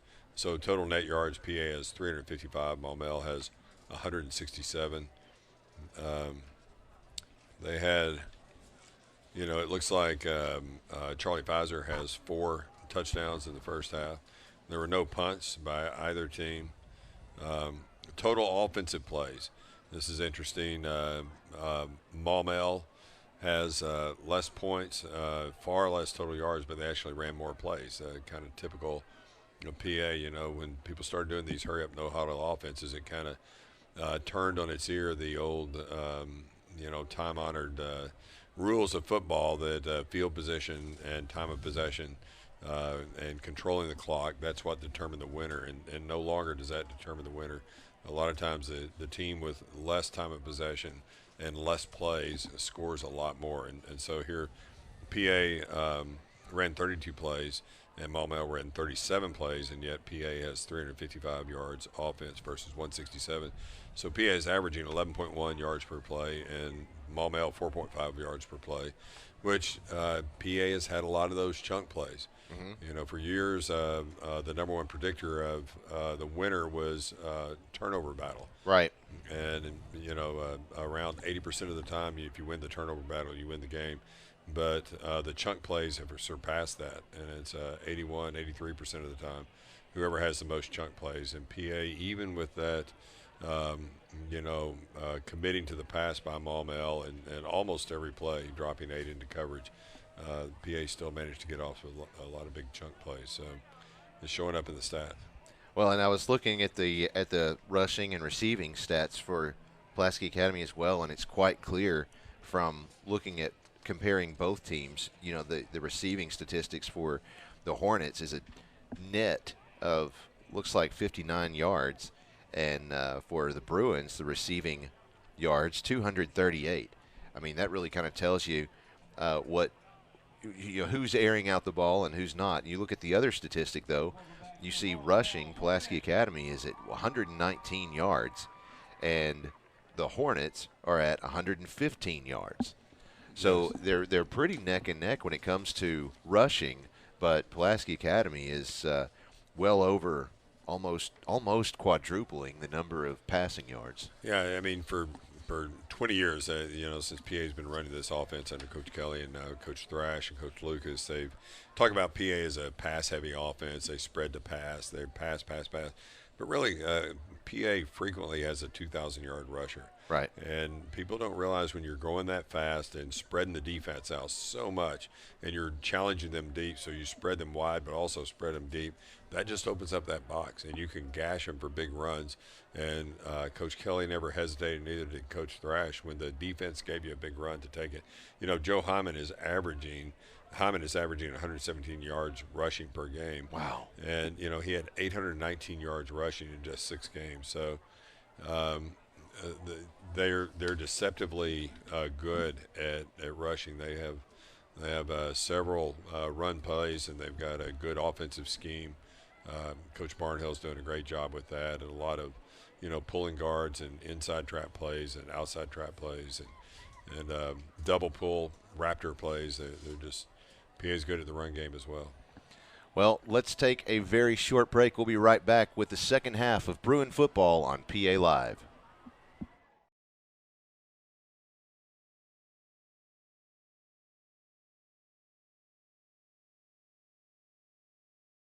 This Friday Night Spotlight is brought to you by Caldwell Toyota. Pulaski Academy would like you to join us in recognizing our core value student of the week, Olivia Phelan. Olivia is a respectful and responsible young lady who demonstrates empathy and compassion daily. She is observant and sensitive to all those around her. She is the first to congratulate their success or offer a hug in comfort. Olivia is a genuine and kind heart to everyone. Congratulations to our Core Values Student of the Week, Olivia Phelan. Our Core Values Student of the Week is brought to you by Caldwell Toyota. Just another way Caldwell cares.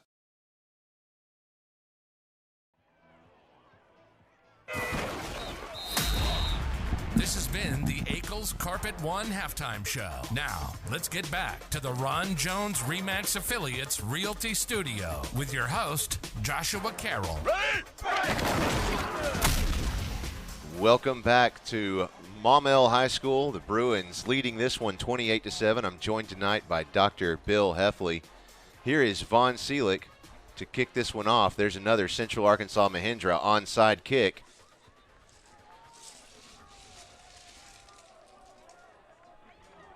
Central Arkansas Mahindra can provide you with the latest and best in outdoor power products to make your outdoor living more enjoyable. Combine this wide array of selections with their friendly and knowledgeable staff, and we're convinced they will become your only stop for all your outdoor power needs. They're happy to help you find either the perfect outdoor power equipment, service, or the parts you've been looking for. Check out their inventory of Mahindra, Ferris, and Husqvarna equipment. Visit them online at centralarkansasmahindra.com. There's the snap. Quick handoff goes to, that is Jason Crawford once again. He picks up about 5 yards. It'll bring up 2nd and 5. Still, looks like we are not going to keep the clock in the press box tonight. That was Mason Schick with the tackle.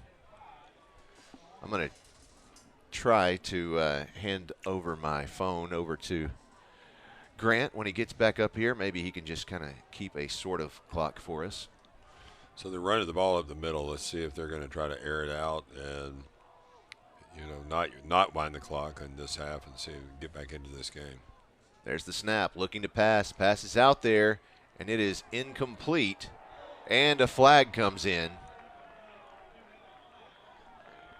That looked like great coverage on the play by Bo Miller. That's what I thought, too. It looked like he was obviously making a play for the ball, but that is not what the Zebra thought. And that is unfortunate. He was first man to the call. Yeah. First man to the ball. He basically outran the receiver and was there. So it looked like they ran the play up the middle, trying to keep him honest, trying to keep their play-action game working, and then went for the deep strike. They're just down 3 scores. You would think they would try to get back into this thing.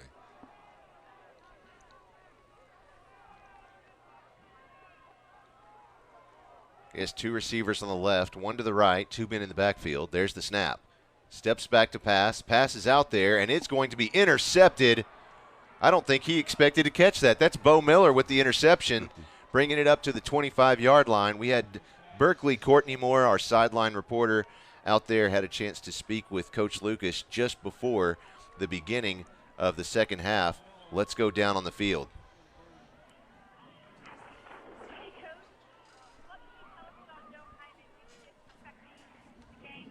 He'll affect the rest of the game? Joe's going to be fine. Hurt his shoulder, but he'll be fine. He's done for this game for sure. That's just they're going to look at it and see what's really going on for sure after the game. But he'll be fine. But Ken is next man up. All fans in this program. I used to love it when Coach Kelly used to say, "No matter if someone gets hurt, it's next man up." So, and Kenny Jordan is our next man, and he's doing a pretty good job right now. We're going to stay behind him. Keep playing PA Bruin football. And then you must be proud of the defense with holding to the Hornets only 7 points. How confident are you going into the second half? Well, I kind of challenge the defense because we're not doing a good job of tackling that running back. So, but overall, they are playing pretty good. We had too many drops on offense, and we're going to have to fix that this second half. So that's what I basically challenge them.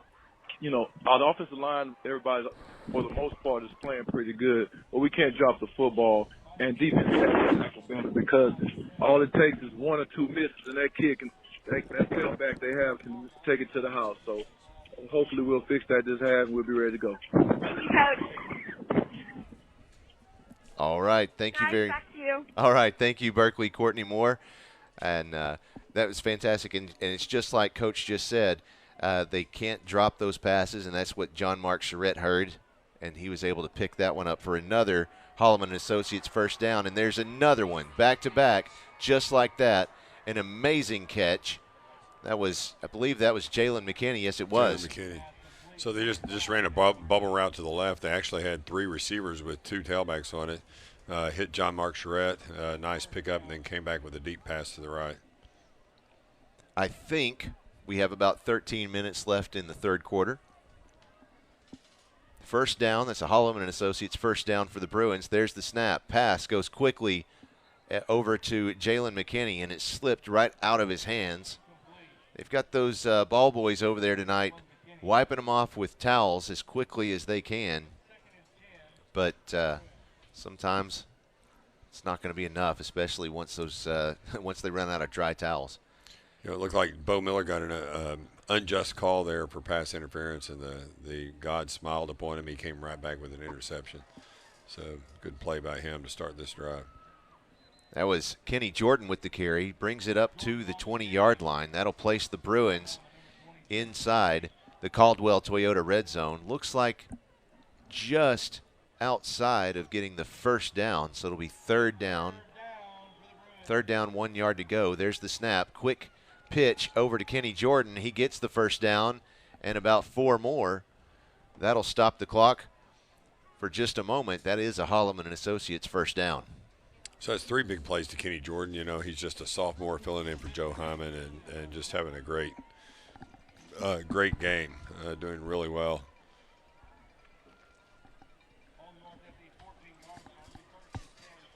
I said it also does feel like 58 degrees outside, so they may be having some cold hands. Right now is 58 degrees, so if they're not wearing gloves, it looks like most of our receivers are. But that could still have some kind of a factor in it. So look at this formation. We got our line spread out, and it worked. Wow, pushing his way up to the 1 yard line. So we had those canyon splits. We had a couple of yards between each lineman. Grant just came in here with the world's largest hot dog. Be first down. Looks like 4 yards to go for the Bruins to the goal line. There's the snap. Pass is out there. It's incomplete. That was Charlie Barker on the receiving end of that, but he was well covered. Had to make a dive for it. Couldn't make the reception. 2nd and 4.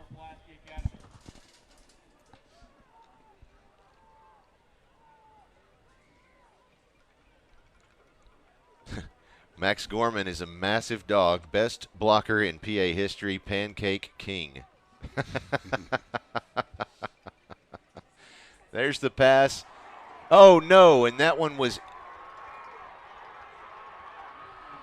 I don't see how that was intercepted. I thought it hit the ground, but maybe I'm wrong. I think it was bobbled and he grabbed it out of the air. Yeah. I didn't see who the intended receiver was. The intended receiver was Jalen McKinney, I believe. Oh, that was Maurice Mosby who had the interception there. He's 5'10" senior.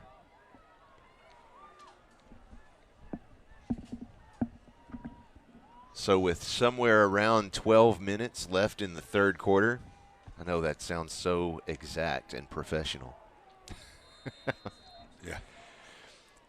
3 receivers on the left, 1 to the right, 1 man in the backfield. Different formation, trips out of pistol. Passes out there, and it was really in the range of Patton Wicker. I think if he had seen it coming, he could have done it. Know that Coach Lucas was really on the defense trying to get them to step up their game at halftime. They were putting pressure on the quarterback there, so Maumelle is trying to push the ball down the field. They got a big stop, got the ball back to midfield. We think we're early in the third quarter. So a lot of time left in this game. Maumelle's playing tough. Somewhere around 12 minutes left. So they've been going with that pro set formation all game, and now they're going more trips. 3 on the right, 1 on the left. That one gets batted down. That pass goes in the air, and it's batted down quickly by Mason Schick, getting those hands up high in the air. 6'2" linebacker, senior for the Bruins. Been at Pulaski Academy since pre-K. Mason was offensive line last year, a very athletic kid, very good basketball player as well. Got across that line fast, got up in the air and batted that down. It's funny when I see him coming down the hallway. I'm 6'2" as well, but when I see him coming, it feels like he's bigger than me. Yeah, he's a big athletic kid, and came with bad intentions that time. He's doing well on the defensive side of the ball. Lots of pressure brought by the Bruins that time. You had Joe Osment along with Hunt Harrison really putting the pressure on Weston Pierce, quarterback of the Hornets. So that was their play-action game, their favorite way of passing, try to pull the linebackers up, and Osment and Harris were having none of it. They sniffed that thing out and got right to him. Taking their time. Don't see a play clock either, so I guess they're not keeping a play clock or the game clock in the booth any longer. I'm not sure why. The clock worked just fine at halftime, but that's okay. 4th down. There's the snap. Lots of pressure from the Bruins. Passes out there, and it's complete. Pass is caught, and that is enough for the first down. That was Roderick Watts with the reception. That was Bo Miller who shoved him out of bounds. Coming in just when they needed it. What's the coach doing? I was wondering the same thing. One of the coaches for the Hornets out there in their huddle. Haven't seen that since, I think, 8th grade ball. Yeah. Somehow he was not flagged for that. I don't know. First down, 10 yards to go. Back in their more traditional pro set formation. Somewhere around 11 and a half minutes left. Handoff goes to Knight. He is tripped up by Joe Osment. Now here's a flag. A little pushing after the play. It looked like the Maumelle player, number 65, is pushing PA. Well, and I know that there was a play earlier where at the end of the play, after it was dead, there was a couple of players at least acting like they were going to have a brawl. Yeah, I think, game's not going as planned. Nerves are frazzled. That was Kelby 40. Kelby is 5'11", 290, but he is deceptively fast. He plays guard. He plays next to Andrew Chambly, the Razorback commit. They love to pull both of those guys. They love the counterplay. So this will bring up, after they've assessed the penalty, it's 2nd down, 23 yards to go for the Hornets. There's the snap, quick pitch, and he is tripped up by the ankle, little shoelace tackle there. That was Paxton Compton with the carry. I didn't see who stopped him.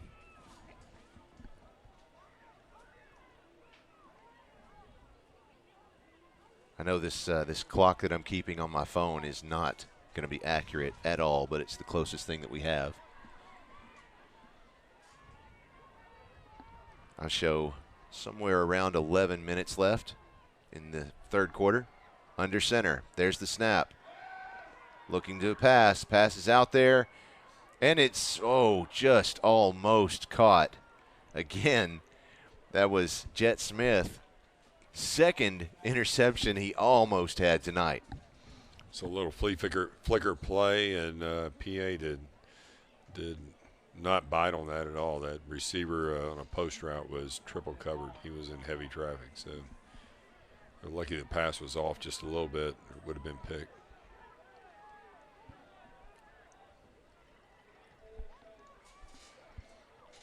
Coach Taylor in the booth next to us over here, he's getting loud and animated. Defensive coordinator for the Bruins. There's the snap. Looking to pass to the left side. Lots of pressure coming out there. Pass goes lateral to Knight. And he is tripped up by the ankle. There's Joe Osment showing out once again. And again, that's Maumelle's passing game. They had trip receivers to the left. Two of the receivers ran a post route, and then the middle receiver ran an out and up. That takes a while to develop, and PA's remedy for that is blitz and stunt, and they got to the quarterback, pushed him out to the right, and blew up the play. Well, Joe Osment got back there and almost had a sack and ended up making the tackle after he got up, rolled out, realized what was going on. Those slow, they might have better success with some screen plays. With PA blitzing this much, they're having trouble getting those slow developing plays off. And now we have a timeout on the field. Yes, that's a hug and haul timeout on the field. It's called by the Hornets. That's their first timeout of the half.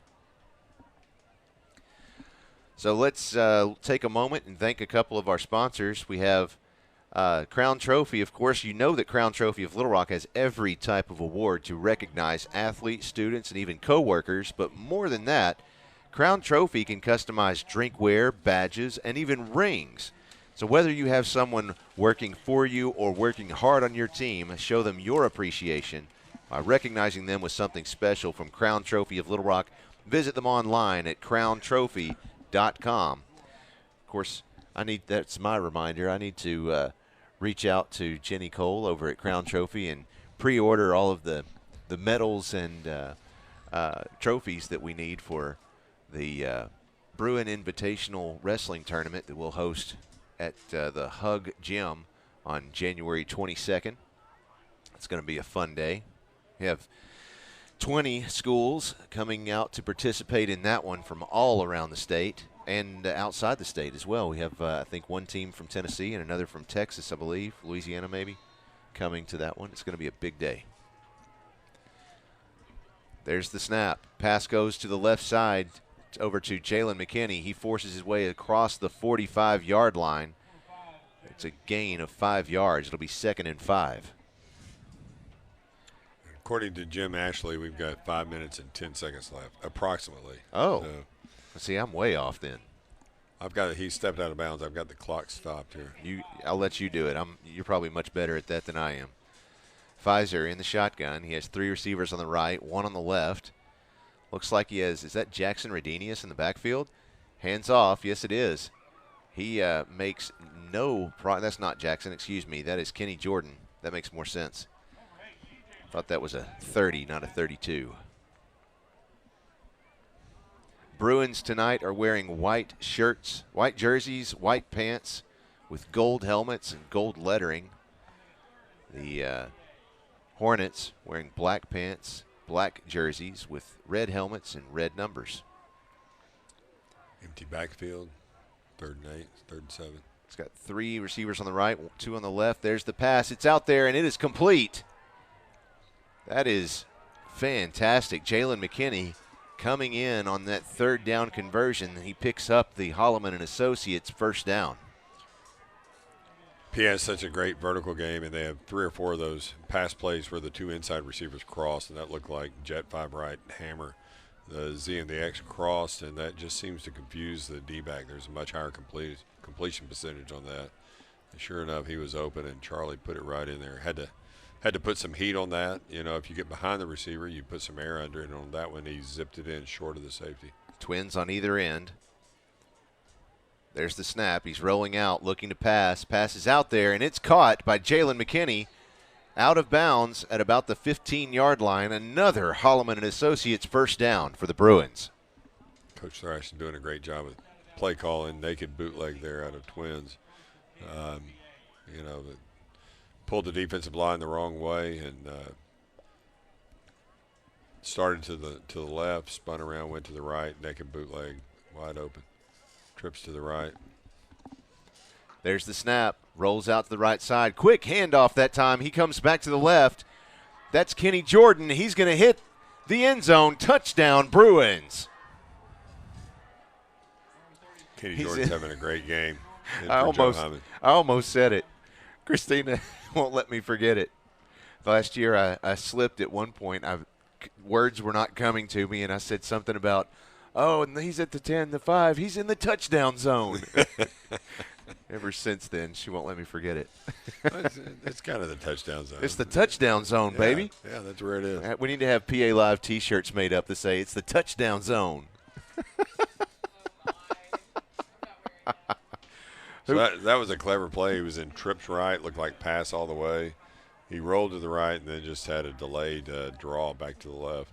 And Kenny Jordan just did it all on his own.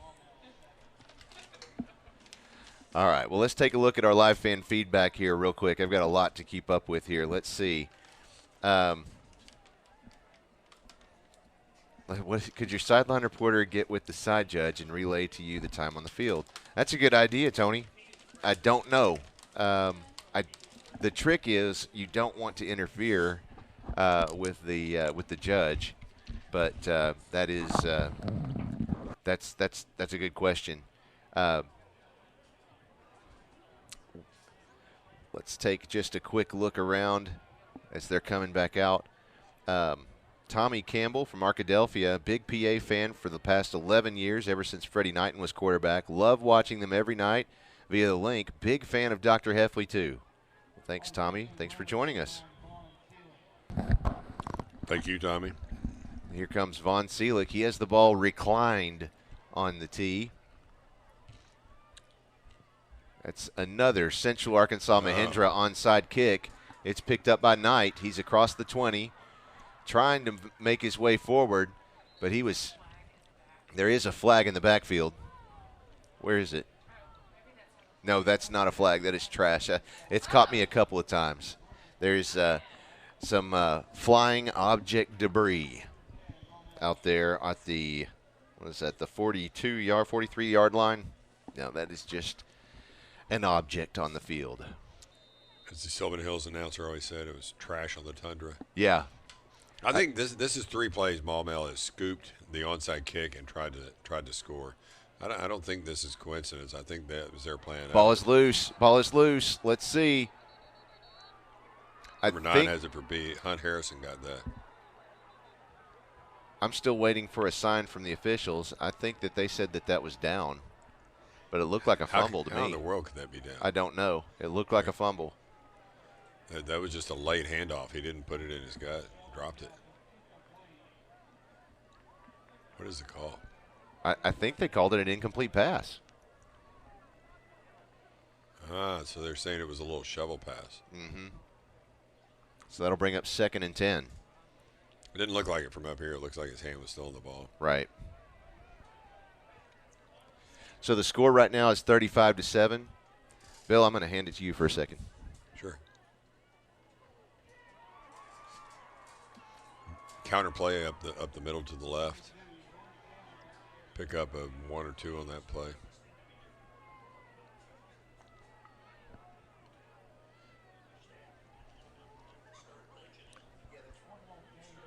I'm assuming there's somewhere in the neighborhood of 2 minutes left in the third quarter. Yeah, we don't know.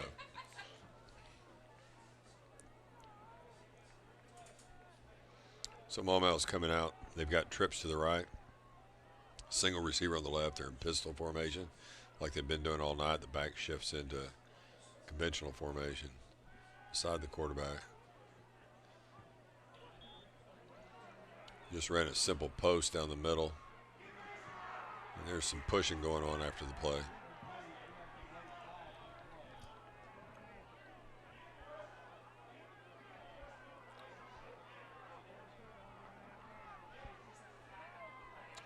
Yeah, it looked like number 62 was, for Maumelle, was pushing our player.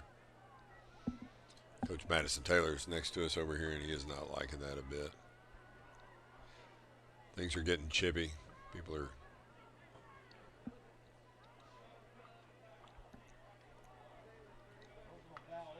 so it's going to be another personal foul against Maumelle, dead ball foul. Looked like the Maumelle player, the offensive lineman, pushed our defensive player in the back after the play, right in front of the ref. I'm not sure what his beef was, but it's going to cost Maumelle 15 yards.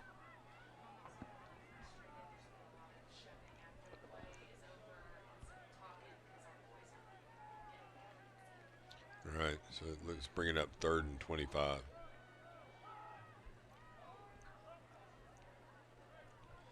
So it looks like a timeout to let some players cool off. Okay, it's 4th and 25. So they're not going to call a timeout. They're bringing out the punting unit.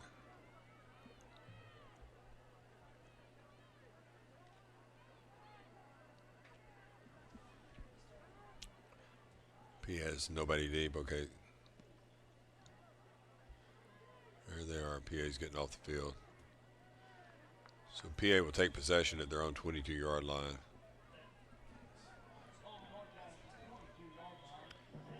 Let's see if I can figure out how much time's left.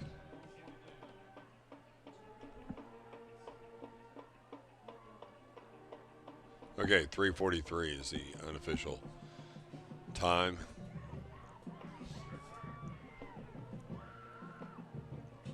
.43 left in the 3rd quarter.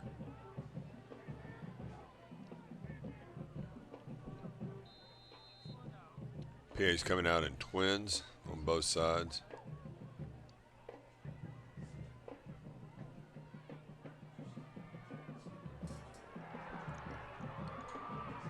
Kenny Jordan run to off tackle to the left, to the right. Very effective play. Maumelle's been rushing 3 guys. Maumelle's chippy again after the play. Maumelle's been rushing 3 guys all night. That time they decided to change it up. Looks like they brought the house, and PA made them play. Made them pay. They got off tackle to the right and picked up a big gain, 1st down. Looks like they went from the 22 of PA to the Maumelle 47. So pick up 31 yards.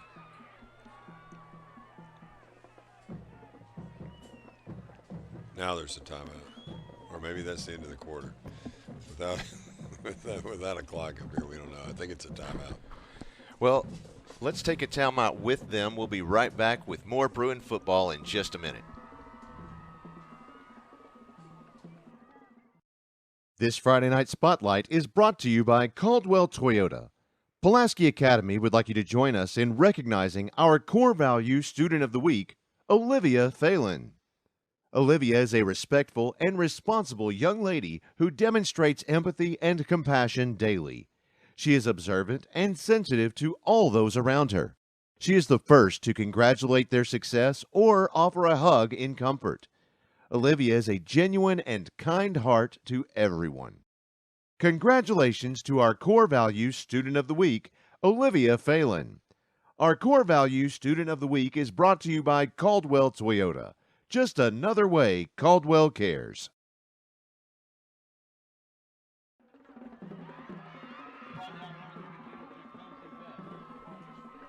All right, we're back. Here is Pfizer. He steps out, passes it deep. Oh, nicely done. That's Charlie Barker right there, knocking on the door, marching right through the Caldwell Toyota red zone.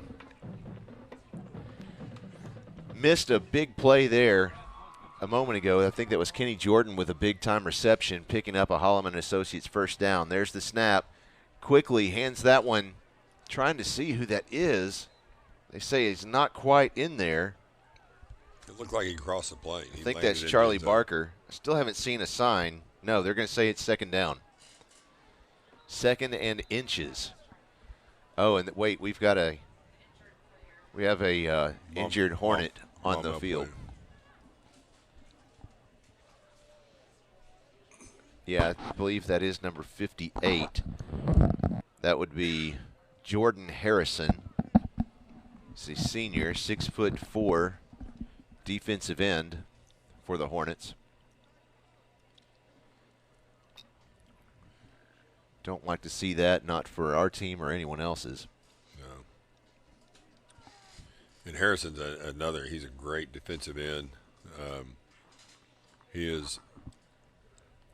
Look here. He's a senior. He doesn't get as much attention as Nico Davier, the Razorback commit, but Jordan 6'4", 250, fast and aggressive.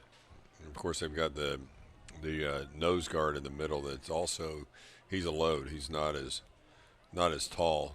It's C.J. Murphy. He's 5'11", 220, but extremely strong. Usually have to double team him, so they are pretty effective with that three-man rush. It looks like Jordan's walking off under his own power, which is good to see. That is good. Hopefully he's not hurt much. Just heard back from Joe Hyman's Uncle Kirk, and he says things are looking all right. Probably won't see Joe tonight, but he'll be all right. He has two receivers on the left, 3 to the right. He's going to dive into the end zone himself. I don't think he made it. They were ready for him to try and make that quarterback keep. It looked like it was Nico Davier coming off the end. You see the speed of Nico. As big as he is, 6'5", 270 pounds, and he came from the end and got right in there. That was a designed quarterback draw. They went empty backfield, tried to spread the defense out, but the defense was in man. They still had enough guys in the box. I have several folks asking for the clock. I wish we knew what the clock said. Right now I'm looking at the clock on the field. It says 0.0, has for the entire game ever since the first quarter. There's the pass. He's going deep into that corner. Whoa, that has got to call for a flag. There it is, coming from all the way back here. I mean, you cannot make a tackle before the ball is anywhere even in flight and not think that that's not think that you're going to get it pass interference call. I love that play design. They roll Charlie to the left and send an inside receiver from the left on a crossing route to the right. Oftentimes that just gets completely ignored and the guy's wide open, but to Maumelle's credit, they ran with him. They just pass interfered. See, the problem now is that you have third down and you're on the I think looks like he's on the 2-yard line. So at best, you're going to get a 1-yard gain, but you might get the first down as well. Is that an automatic first down in high school? I don't know. No, he's waving it off. Wow, he's waving off the flag.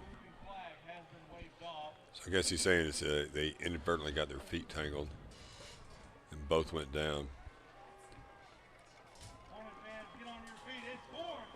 So it's 4th and 1. Score is 35-7. Bruins lead this one still. The time includes some numbers that we don't know.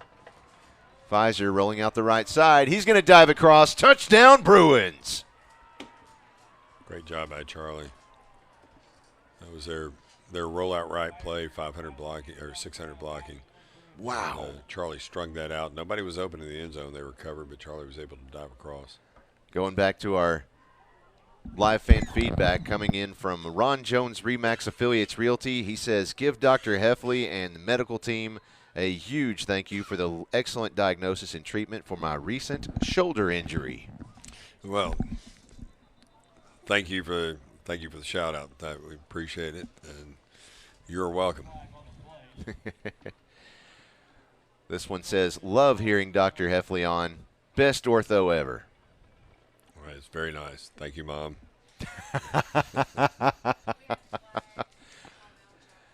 There was a flag on that play, and they were able to draw Maumelle offsides. Looks like we're still going to kick this one. Von Seelig out there to kick the PAT. There's the snap. The kick is up, and the kick is good. Now the Bruins lead this one 42-7. I believe that's the sportsmanship rule. That is right on the nose, the sportsmanship rule. So the clock will run out the rest of the game. Let's go down and see what else I can see. Shout out to JC. This is Julie from work. Oh, hey, we're cheering on Maumelle, but listening to you. Well, hey, Julie, good to hear from you. I haven't seen her in probably about 1.5 years, 2 years. Of course, we haven't been in the office, so. Connect on air. Yeah, there you go. Good to hear from you. Mrs. Dudley cheering on our Bruins from home tonight. So proud of our players and coaches. This one says fan feedback. Yes, that's right. You've written a text message to fan feedback. Congratulations, you figured it out. Oh, wow. I'm not even sure what this person is trying to tell me. Time check for the game. Again, folks, don't know. Love to tell you, but there is no clock out here. I think the officials are keeping the clock on the field, and I'll tell you if they ever let me know how much time is left. The current score is 42-7, Bruins lead. So there must have been a personal foul after that play, dead ball foul, because they moved us across midfield. We were kicking off from the Hornets 45. I did not see the call, and I'm going to try to figure out what the unofficial clock is. Okay, 141, and the sportsmanship rule is in effect. So as soon as this ball is kicked, the clock will run.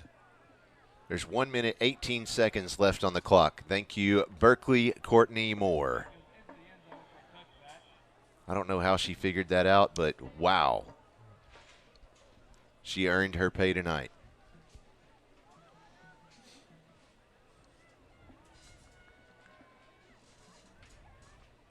So looks like, are we taking a timeout or are we just huddling on the sidelines?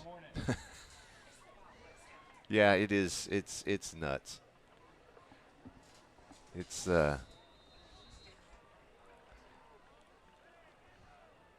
first and 10. There's the snap. He's going to try and carry this one straight through the Bruins. That's not going to work out well. That was Jason Crawford with the carry. He did pick up 4 yards. It had to hurt, though. He ran right into him, and the guys he ran into didn't move. I wouldn't want to run into that wall. Second down.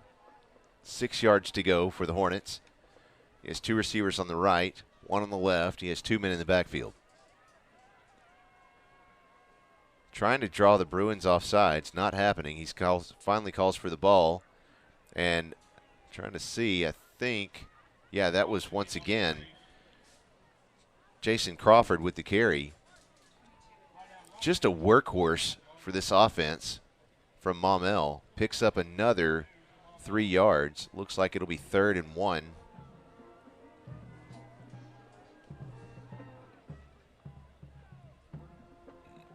Two receivers on the left, 1 to the right. Again, 2 in the backfield.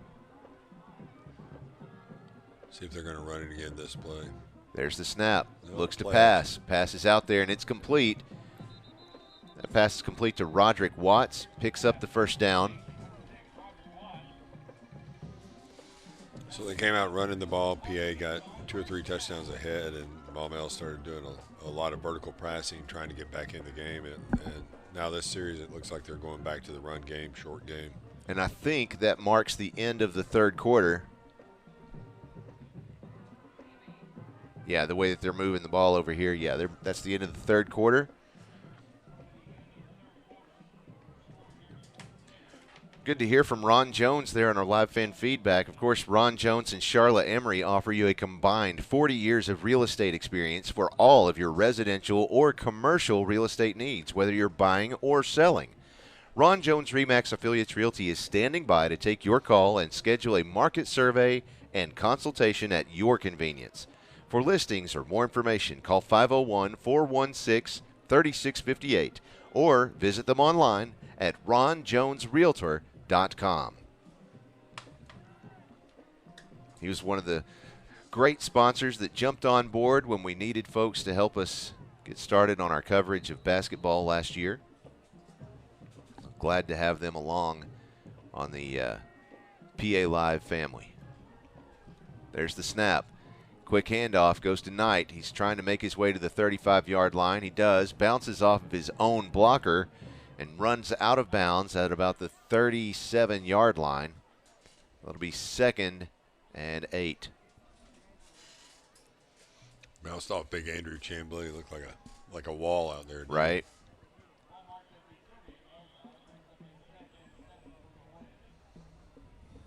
Yeah, Chamblee, 6'7", 300-pound senior. getting off the bus, he looks like he could play in the SEC. No doubt. And he will. 2 receivers on the left, 1 on the right, 2 men in the backfield. There's the snap. Handoff to Knight. He's across the 40, the 35, the 40, the 40 again, the 35, the 30, the 25, the 20, the 15, the 10, the 5. Touchdown, Hornets.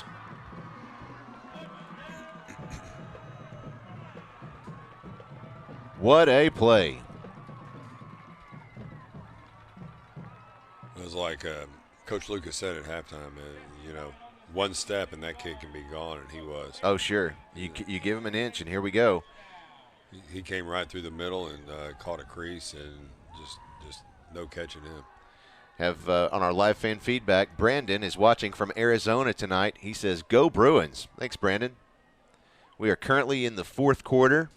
I'm going to estimate we have about 13, maybe 12 minutes left since it's a running clock now. Probably. Kick is up, and it's good. Bruins now lead 42-14 over the Hornets after Maumelle scores now. We're cheering for number 9, Hunt Harrison. Go Bruins from your fan club in Little Rock and Jonesboro. Go Bruins from DC and Lonnie. Good to have you with us tonight. Hunt Harrison's had a good game. Good guy to cheer for tonight. Oh, yeah. Yeah, and I always love hearing from Mr. C and Lonnie. He always calls me Mr. Carroll, so I don't want to call him DC anymore. And I'm afraid I'm going to say Colclaw wrong, so I just call him Mr. C. Yeah.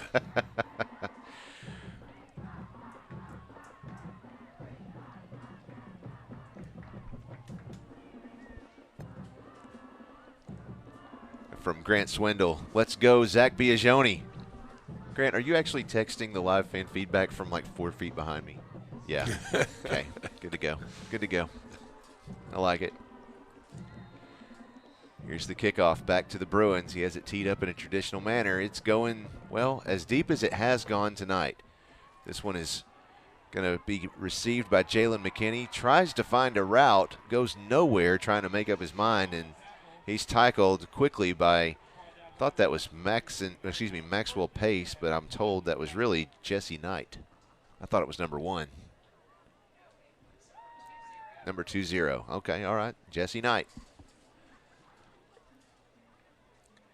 Hey, is this a Bruins talk show? Yes, it absolutely is. That's why it's called PA Live.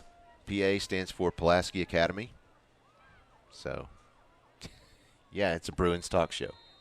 Why would you even ask me that? Go Bruins from John Carter. Twins stacked on either side, man in motion. There's the snap. Quick handoff to, that is Kenny Jordan. He is stopped. He's tackled for a loss there. It looks like about a 4-yard loss. That'll bring up 2nd and 14. This Hornet team is a good team. They're, like I said many times, they're big, strong, and athletic. PA is leaving the starters in there. Even though they're under a mercy rule, they've cut the lead to 28. And all right, that was that Utah play. That's the play they ran, second play of the game. So it's a sweep right. You've got a pitch man to the right, but you've got a pitch man to your left. And of course, if you pitch it to your left, you're pitching forward. So the defensive end is left unblocked. The quarterback reads the defensive end. And it obviously goes for the pitch man. You pitch it, you shovel pass it inside. 3 on the left, 2 on the right. There's the pass. It's complete to Kenny Jordan. He picks up, he's at the 40. He picks up the first down finally. I saw him pass one marker and didn't realize there was still another to go. They were on a 14-yard deficit right there, and he picks up all of them all in one play. He was stopped by number 20, Jesse Knight, playing both sides of the ball throughout this game. That is just impressive athleticism by Jesse Knight.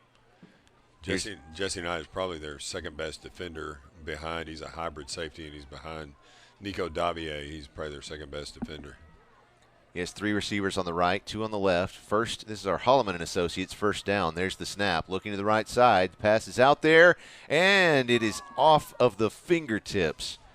Jalen McKinney, he's having a hard time bringing him in tonight.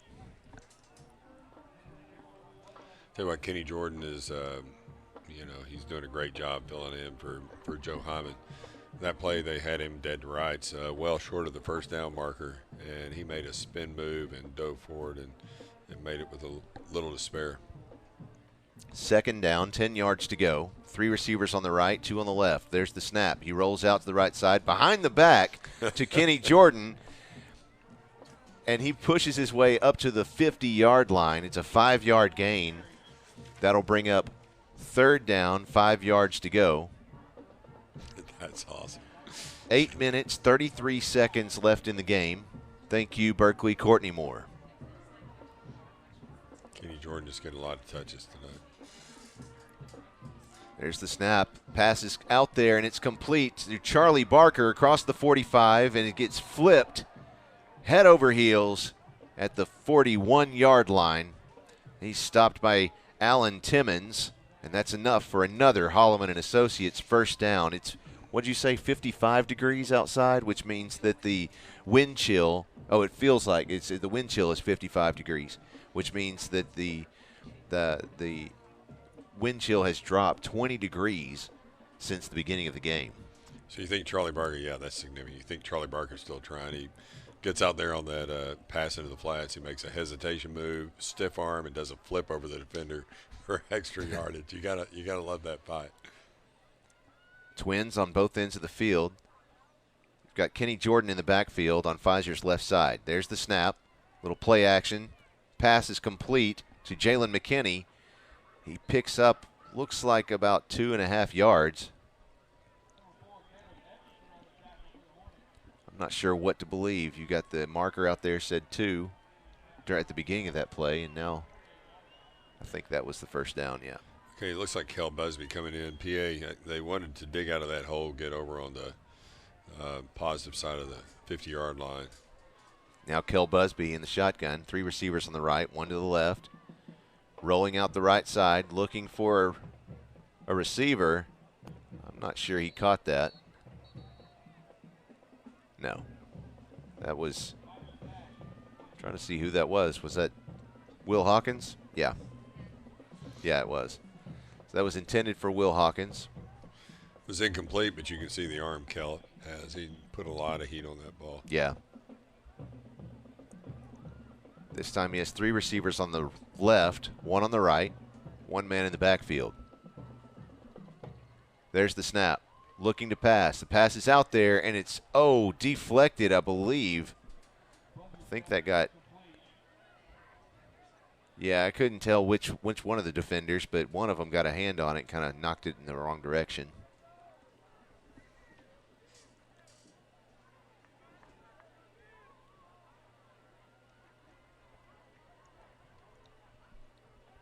So here's a question from a fan. I'm going to let this play develop while I give them the answer. They ask, if the score margin closes after the sportsmanship rule goes into effect, then does it go out of effect? And the answer to that question is no.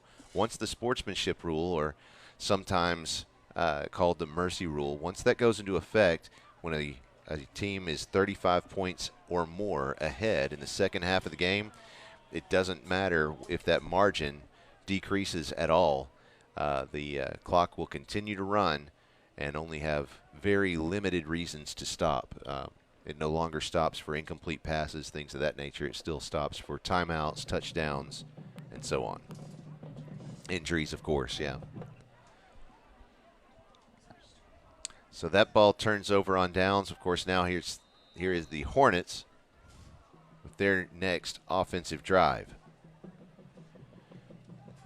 This other fan says, Kenny Jordan is stepping up. Great this game. Good for a JV player. Got to agree with that. He's showing a lot of athleticism, a lot of fight. A whole lot of want to, which is what you want in a player.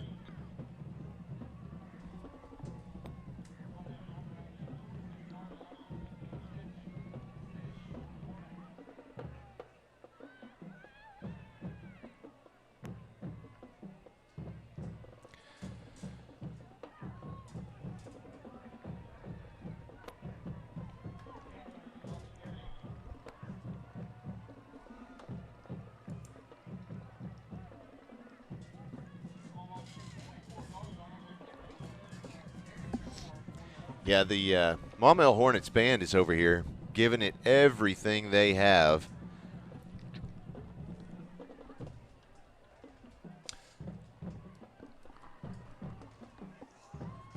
Passes out there, and it's intended. Looks like that was intended for Hunter Specht. It's incomplete. He was well defended by Charlie. Excuse me, that's not Charlie Barker. 39, thank you. I was looking for a 3. I thought all I saw was 3. That's Walt Smiley.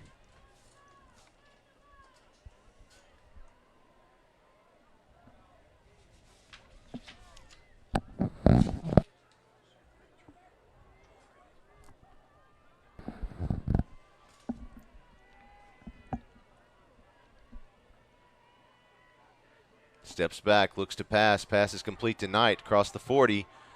Couldn't make his way. Oh, wait, he's not down yet. There he goes. Wow, it took 3 Bruins to bring him down.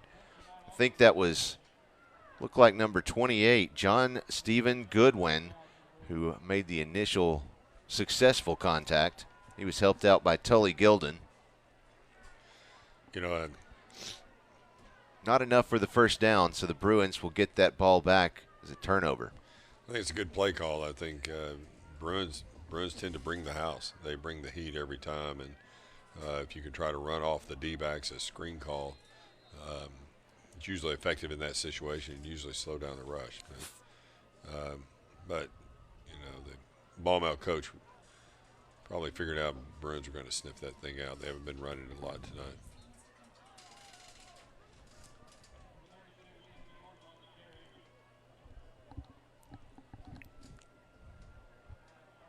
Yeah. All right. Coach Taylor's going to come over and talk here shortly. Sure. Good. That'll be awesome. Good.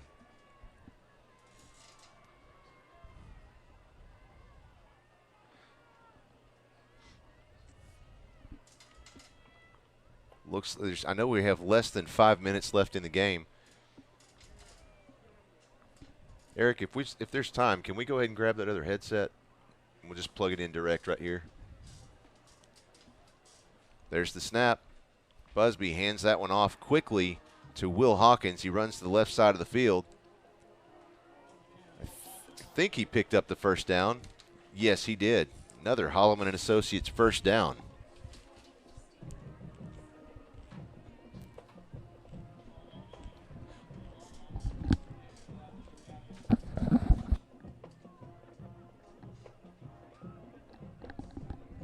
That was going to be loud. I was afraid that was going to hurt. Okay. 1st and 10 for the Bruins. Busby in the shotgun. He has 3 receivers on the right, 2 on the left. There's the snap. Rolls out to the right side. Looking, still doesn't see anything, so he's going to charge on himself, and he runs out of bounds at the 24-yard line.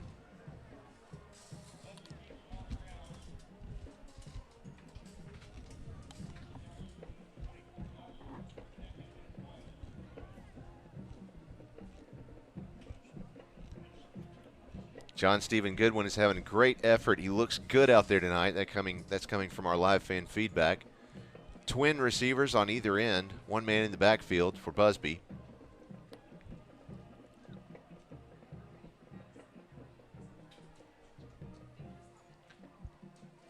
There's the snap. Quick handoff. Trying to see who that was. That was 33, a number I haven't seen yet. That's Christian Rose, defensive lineman, carrying the ball. Well, he picked up the first down. Yeah, he sure did. Kell scrambled for 9 yards. And so we have a timeout on the field, or is that the end of the game? That's the ball game. All right. Well, we're joined in the booth see if I can get this right now. It's the Remax, the Ron Jones Remax Affiliate Studio. See if I can spit it out here. By Coach Madison Taylor, defensive coordinator. Coach, you have to be proud of the Bruins after a win like this one. Yeah, I was proud of the guys. Obviously we gave up that one late, and we gave up one early. But overall, I thought we did a good job. They got some really good athletes, a lot of speed, and played pretty well throughout the game. So definitely something to be proud of. It seemed like there were a couple of times where there was some pushing and shoving, some extracurricular activity, if you will, out there on both sides of the ball. And you have to know that there's some emotions. What do you do in those situations? Well, we're Pulaski Academy, and I mean, first of all, just tip your hat to Maumelle and for the ball game they gave us tonight, and just I mean, I'll only speak for our team, not directing anything towards anybody else at all, but we're just we play football between the whistles, and we're going to keep our mouths shut and let what we do between the whistles speak for itself. And I mean, we're not a team that is a hype team or a team that feels the need to express individuality. Nothing against anyone else again. So that's just the culture we've had, and that's the culture we're going to continue to have. Of course, you saw some changes in the second half of tonight's game. So what was said in the locker room during halftime tonight? Well, I think the real truth is we could hear Dr. Hefley kind of giving his mindset on the offense. It's funny, I've known Bill for 10 years now, if not longer, and remember when he was calling plays for our 5th and 6th grade teams and on our sideline as our team doc, and obviously coaching Ren and Will pretty much their whole life. So I think we kind of heard some of his suggestions, and that's what we did. So yeah. That's right. No. I think what we really did is, most people don't realize this, but most teams we play, when they come out on to play us, they're going to run a variation of a different defense, that we haven't seen. It might be their front, their coverage, where they put their personnel, and that was the case tonight. And then, obviously offensively, they came out and did some different things that we hadn't seen. And we adjusted to those before the first half, but I think coming back out, we really felt like that, the vertical game was there, and I know Coach Thrash did a great job, and he felt like that, we could run a little bit more inside than we had been, because we get outside on the edge on some of our sweeps, really well, and block well on the perimeter, and defensively, it was just kind of more of the same, really, when we realized that they were really trying to. I'm sure everybody noticed we were expecting more of a vertical game, but they were really throwing more horizontally, in quick games. So we needed to leave our outside linebackers in coverage more, and overall, I mean, it's a tough ball club, and our kids came out and played really, really well. So. Yeah, well, that's what I was going to ask you. What were they doing that you weren't expecting? That's the horizontal passing, the short passing to the side. Yeah, I mean, some of that, and just, formationally, they ran a little bit more tight end, than we thought they would. They were doing some little intricacies. I'm sure if you watch the game, a little bit closer, they were – they would come in motion, and then, they would pitch it to their motion guy, and he would run up the middle. And they had some offensive linemen in some different positions, and that kind of helped them. I think they got a little bit better on their strong side, and they were running that way, a whole lot more than they had been. But other than that, it was just more or less just kind of the quick passing game. And, just utilizing the tight end more in pass protection when they were running that twin set, which hurt us early on in the game before we really got adjusted. So, obviously, with every single game, there's always something to learn. So, Yeah. what do you learn from this one? What do you think the defense will be working on through this week? As far as defensively, I mean, we obviously, I thought we tackled, well at times tonight. We've got to continue to improve at that. I know Coach Wyatt was, really urging those guys to play tighter, and of course everything we had seen had been vertical oriented, and so, playing tighter, they were running to the sticks, on third down, and that they got us a couple times there because, our linebacker wasn't widening out enough, and so, just work on playing tighter, work on tackling.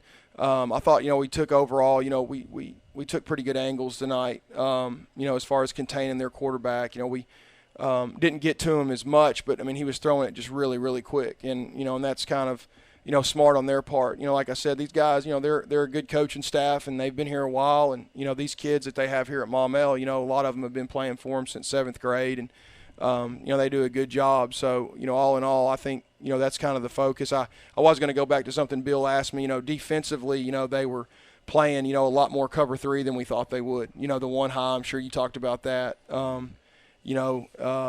And so, that kind of left the middle of the field open, and we were able to run, our vertical game there, and hit tailback out of the backfield over the middle, and and things like that. So, again, we never know what we're going to get, and that's why you just have to prepare for everything. And you know, and I know Bill knows this as well as anything, you know, as a quarterback, you know, you have to, you know, really just visualize, you know, throughout the week and work hard. And, you know, I know both his boys, you know, have done that. And just, you know, because you're reading a safety, you know, you can't just think that, you know, what you see on film's the way it's going to be, you know, because, you know, there's just little variations of, you know, when that receiver is going to break that post route, you know, and that makes all the difference in the play being successful or not. Yeah, so traditionally, PA runs an offense unlike anyone else's. So when you pull the game film, you're not going to find a game film that looks like us, and you just never know what you're going to get. And especially when you get to the playoffs, and there's some run-heavy conferences in the 5A,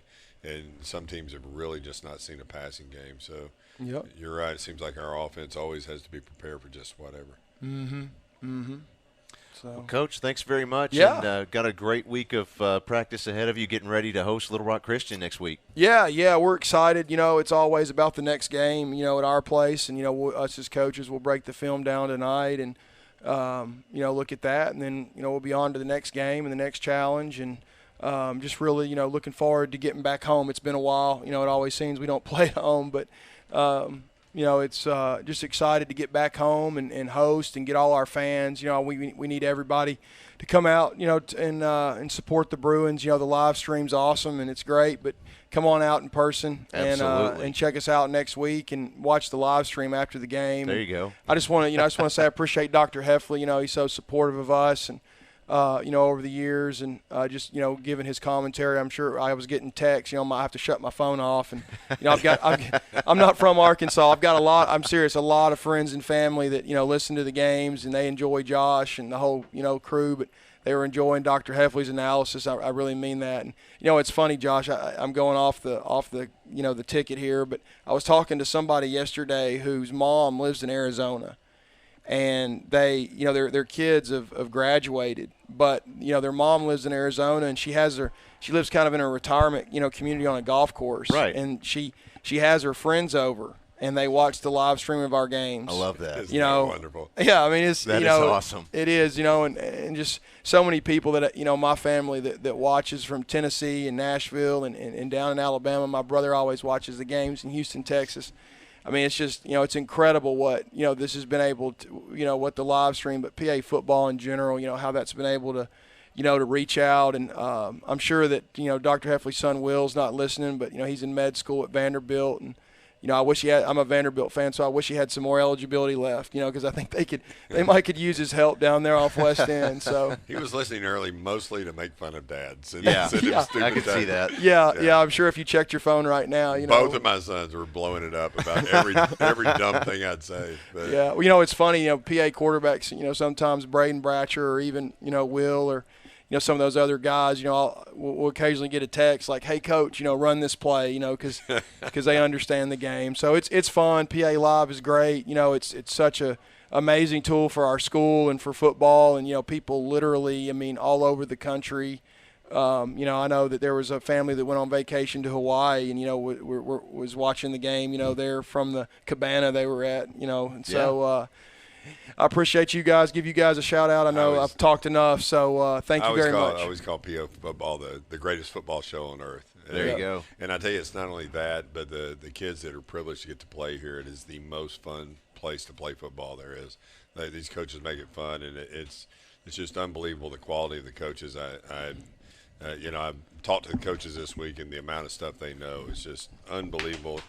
Coach Taylor and all the coaches, I talked to all of them this week. So you guys are unbelievable, Madison. So I don't, you know, I'm an erstwhile coach, a 5th and 6th grade coach, but I love to talk to you guys and try to pick your brain. It's just you're just so good at what you do. Yeah, well, thank you very much, and it's all fun, and I hope everybody has a great, you know, rest of their fall break. I know we had a lot of people watching, you know, because they were traveling, but we'll see you on Henson Road next Friday. Sounds good. Thanks again, Coach. Appreciate it. Thank you. Yep. Thanks, Bill. Let's go down. I know that we've got Coach Lucas already talking to the team right now, and so we have a pre-recorded interview right at the very end of the game.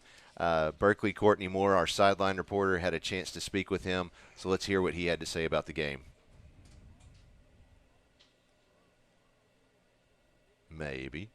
Maybe not.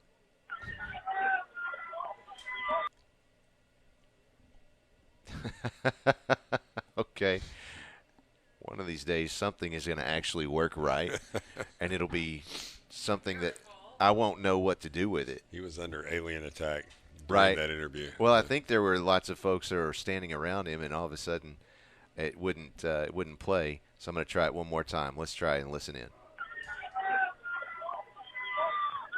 A business-like performance by the Bruins tonight. They went on the road without their best offensive player and took care of business. One of the big positives was the play of sophomore Kenny Jordan filling in for Joe. Kenny played very well and got some very valuable experience. It would have been easy for the Bruins to look past Maumelle and look ahead to LRCA, but the Bruins didn't fall for the trap and rolled to another win. Fantastic report. Thank you very much, Barkley Courtney Moore.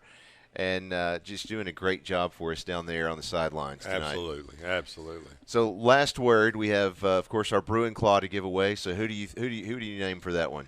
You know, there's a lot of people I could have picked tonight, but Charlie Pfizer had 4 touchdowns in the first half. I believe he threw for 1 and ran for 1 in the second half. So, you know, in on 6 scores.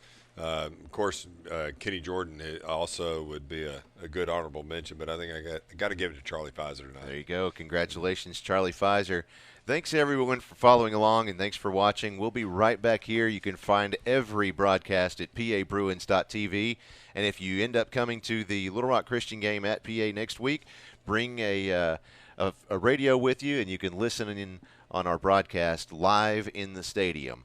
Of course, if you try to listen to YouTube, well, there's like a 1.5-minute delay, but that's just because of technology. But if you bring a radio, you can listen very much live. So that's kind of fun to be able to – very much live. Yes, that's what I said. It is very live.